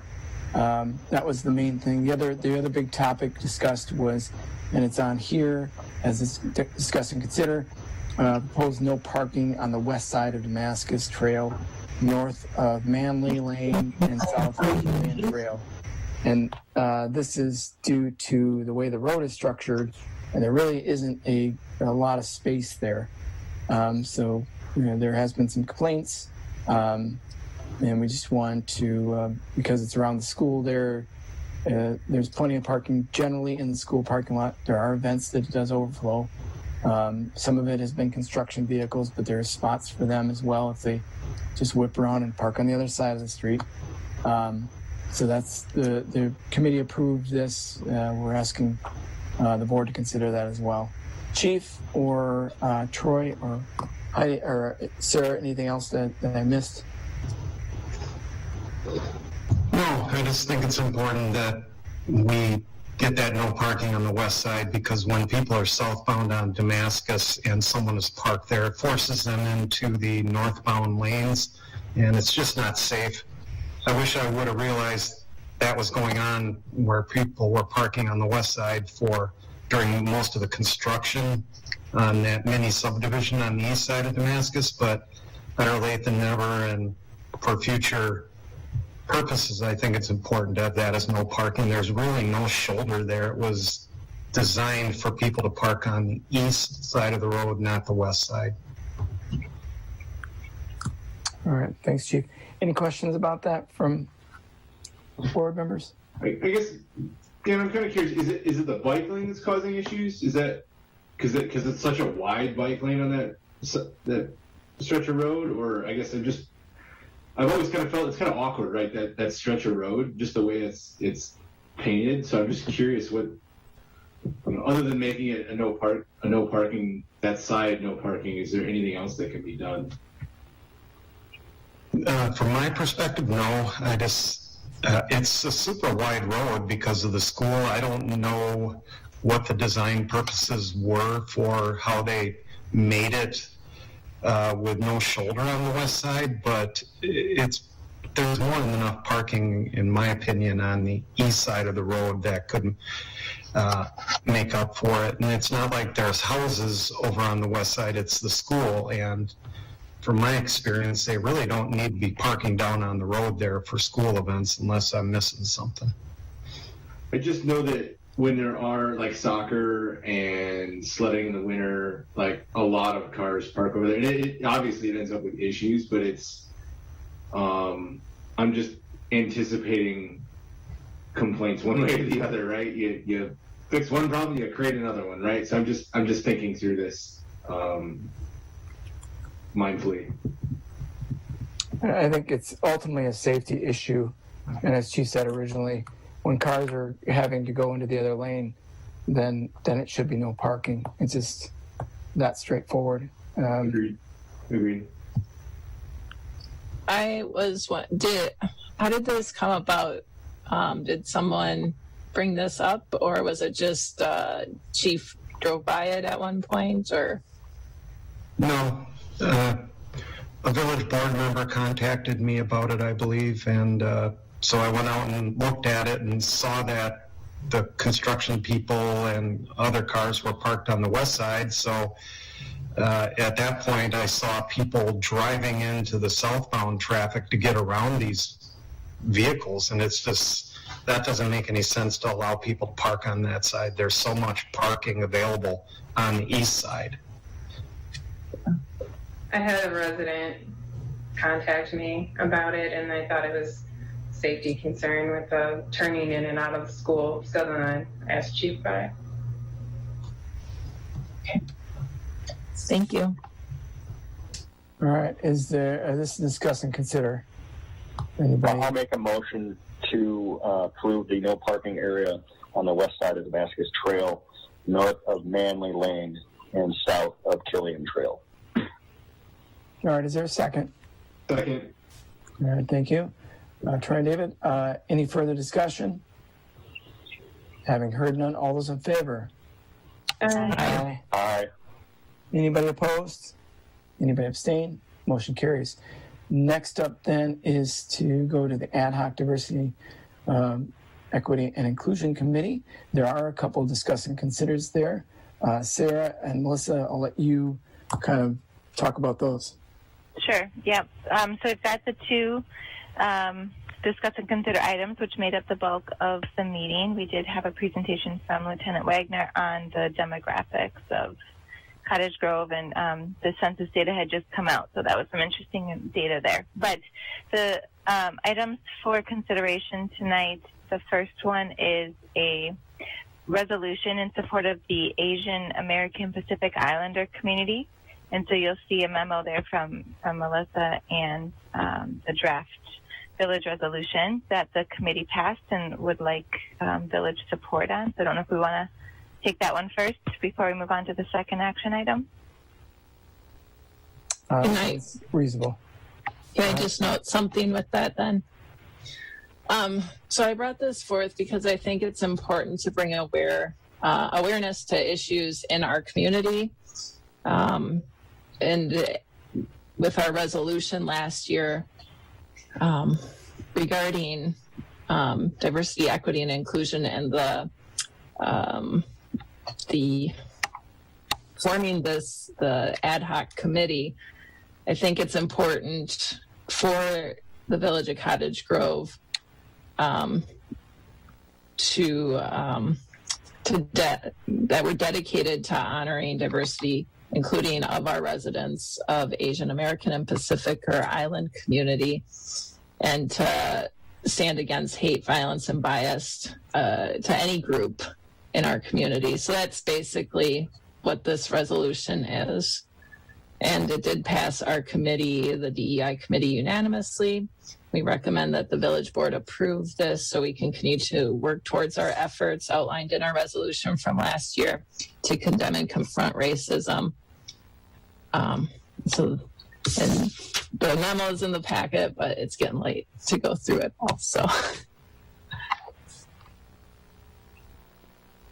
all right. Any questions, comments, or a motion on the resolution that is in the packet? A motion to approve the resolution 2021-03 regarding in support of the Asian American Pacific Islander community. All right. Is there a second? Second. All right. Thank you, David. Thank you, Paul.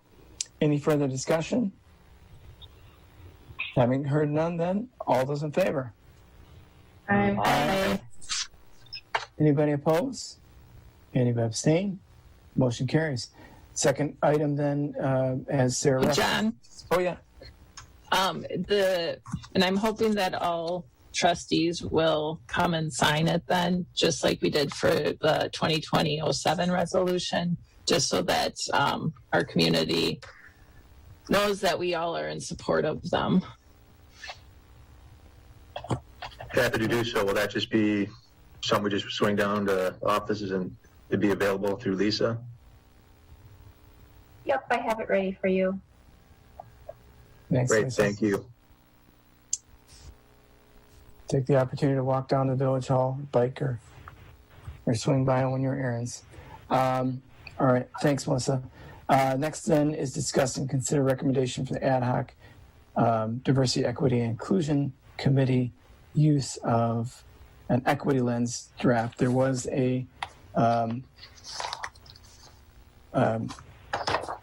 some details on this in the packet as well. Sarah or Melissa, you guys want to talk about this? Yeah, so one of the pieces from our committee, the action items, was to develop something that could help the village make a more inclusive and equitable decision and have a process that it has that lens to it. And so this is our what the committee would like to put forward as the draft, or as that lens, the equity and inclusion lens. And so really it's a guide for making decisions, policy creation, program, process design, the ideas that staff can use it, we can use it as elected officials.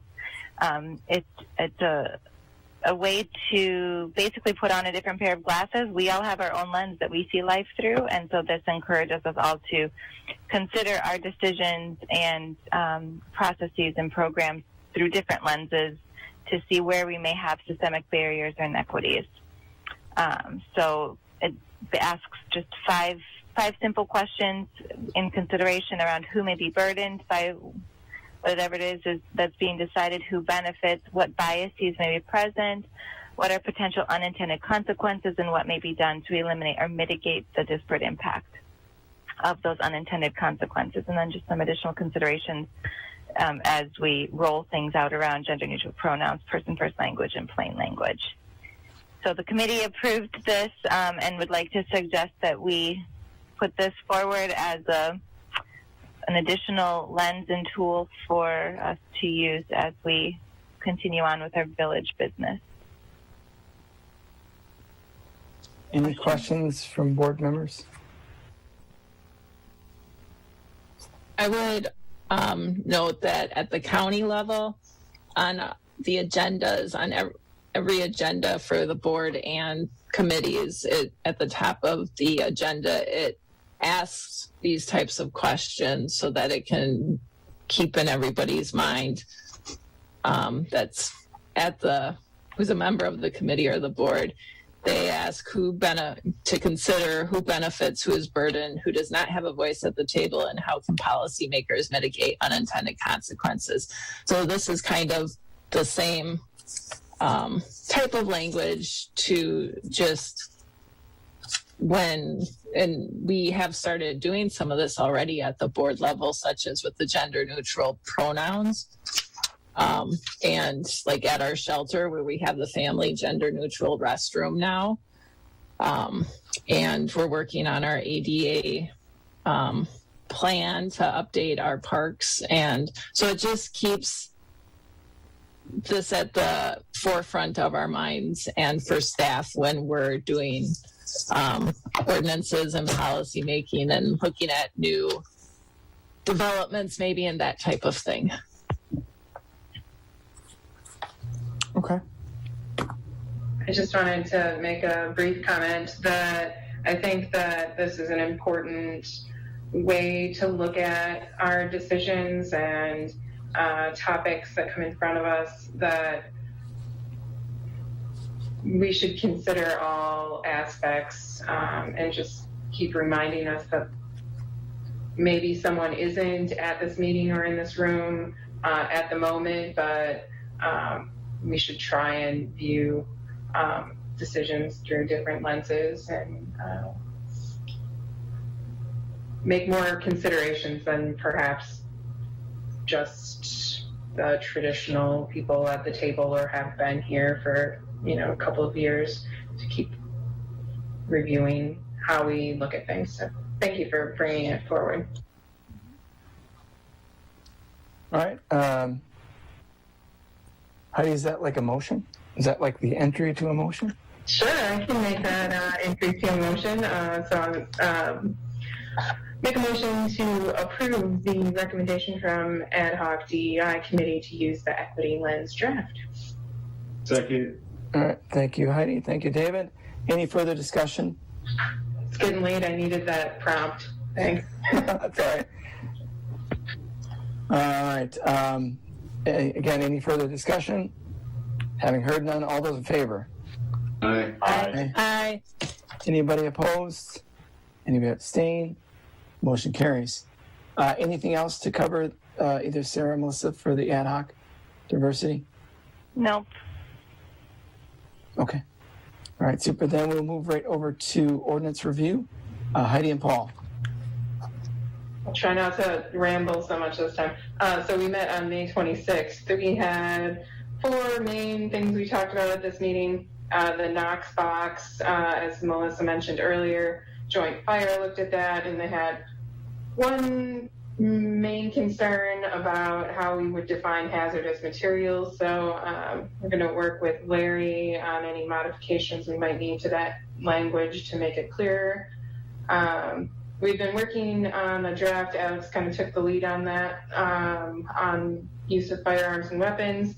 That came up as a result of the bow hunting changes in state statutes. So we need a couple modifications on that too, and we'll also be working with Larry to finalize that.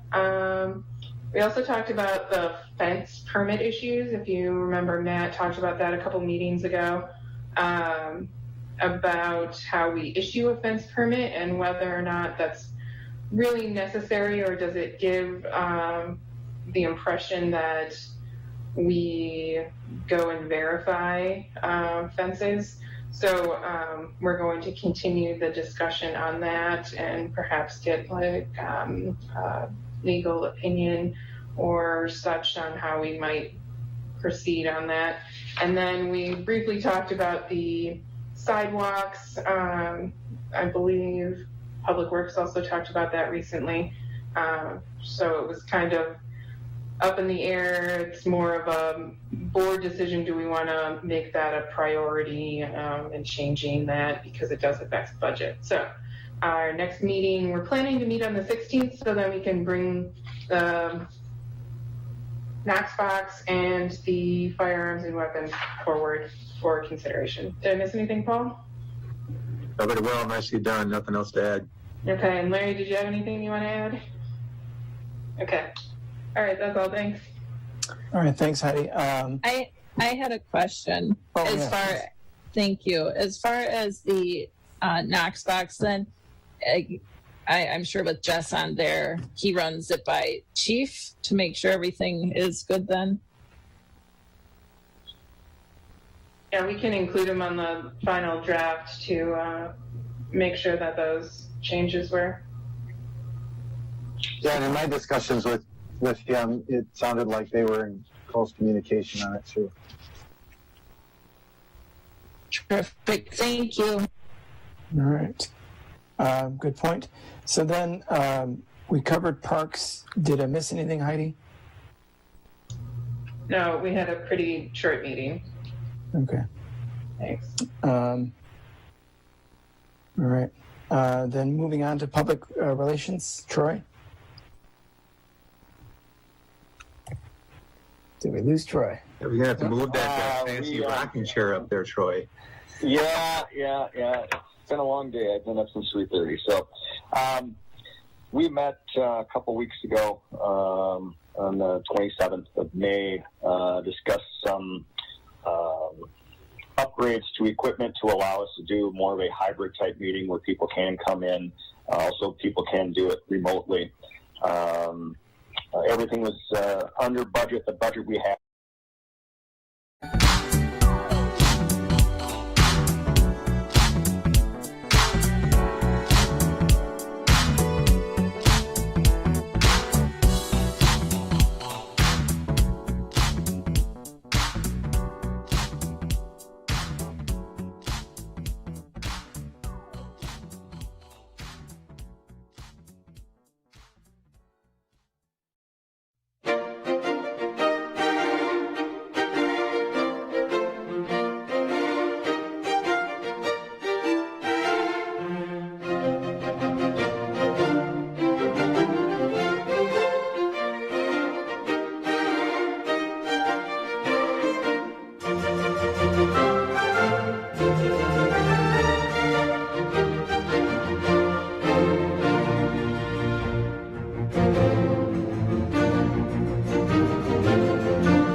Turn me up. I can't hear me.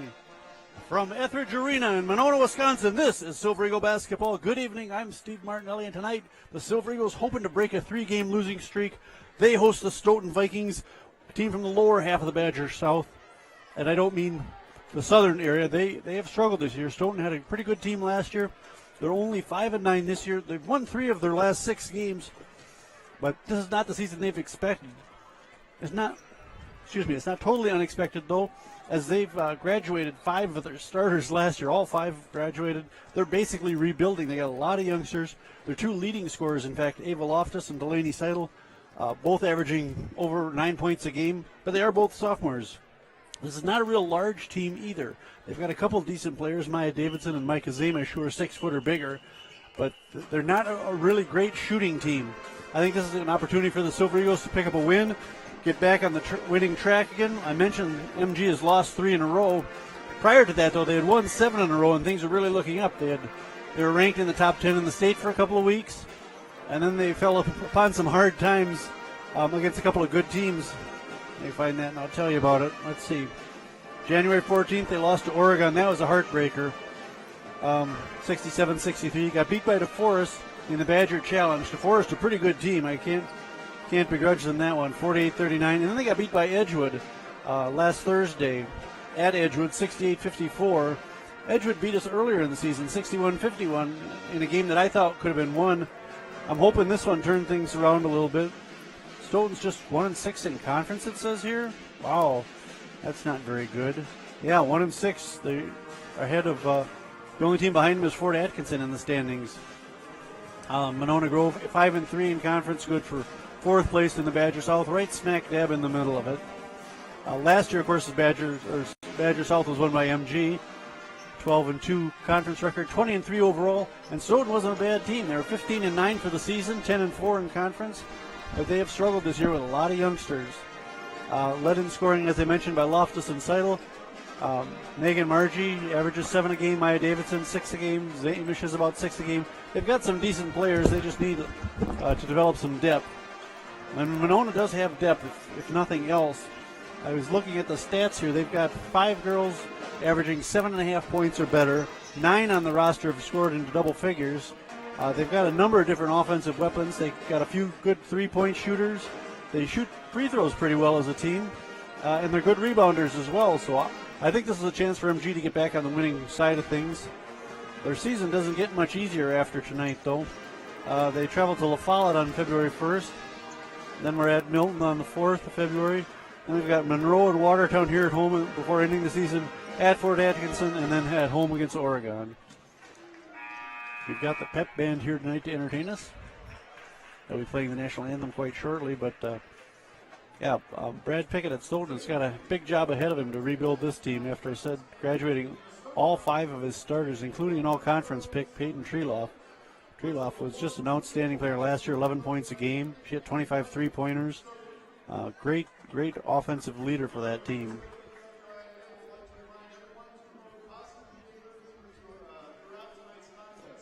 All right, we're just about ready for the national anthem and then player introductions. We'll get underway here. All right, here we go with MG Pep Band with the national anthem. Please stand and sing along.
sparse crowd here tonight at MG, but this ought to be a pretty good game. I like this time of season when teams are trying to position themselves for a good seed in the playoffs, still battling for the conference championship.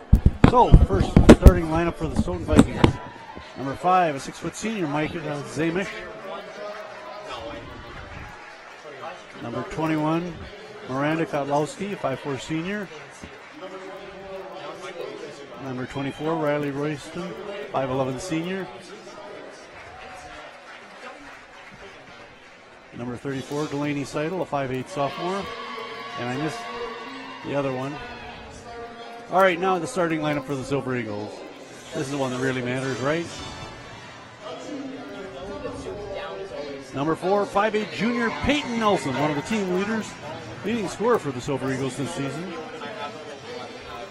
5'10 senior forward J.D. Christensen, number 10. 5'7 senior guard, number 11, Jenny Gorton. 5'4 sophomore guard at number 20, Allie Yunt. And number 23, the big girl in the middle, Shauna Curran, a 5'11 senior. So Nelson, Christensen, Gorton, Yunt, and Curran for the Silver Eagles. Zamish, Kotlowski, Royston, and Seidel. We'll do that. All right, let's see. 23, Megan Margie, 5'5 senior guard is the 5th Viking I missed. So Zamish, Kotlowski, Margie, Royston, and Seidel.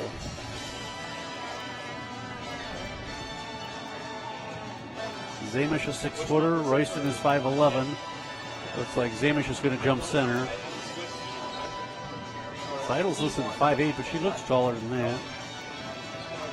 You can tie it, but it's not deep. AKA tying always comes up. Okay. Couple sophomore guards running the offense for the Vikings. The tip. Ball loose on the floor. Picked up by Zamish. By Royston, she'll give it. They pass it down into the corner to Margie. She'll go up to the top of the key. Zamish looking for some help. Gets to the Seidel and stolen by Peyton Nelson. She takes it away and MG on the run. Peyton kick it out. 3 ball. Yunt can't get it to drop. Rebound Vikings. Up-tempo start to this game. A little stutter step there by Kotlowski. Up top is Zamish. She'll drive. No, pass off. To Royston into the corner. They swing it up top to Margie. Royston runs into the double team. Silver Eagles come out in a zone defense. No, they're in a man-to-man. I misspoke. Off the front of the rim, Seidel misses her shot. Rebound by number 11, Jenny Gorton. Jenny will bring it across the timeline. Into the free throw line, spin move. Ball picked up by Riley Royston for the Vikings. Silver Eagles with a couple of good offensive opportunities here, and they've missed them both. Zamish at the top of the key now. Riley comes around the corner. Long pass to Margie. There's Riley trying to drive to the left side. Nothing doing there, says Gorton. And they take it away. Good steal. Let's credit J.D. Christensen with that one. This is Peyton Nelson with the ball. She put it up. Nope. Curran in the corner. 3 ball. 2! Excuse me, 3 for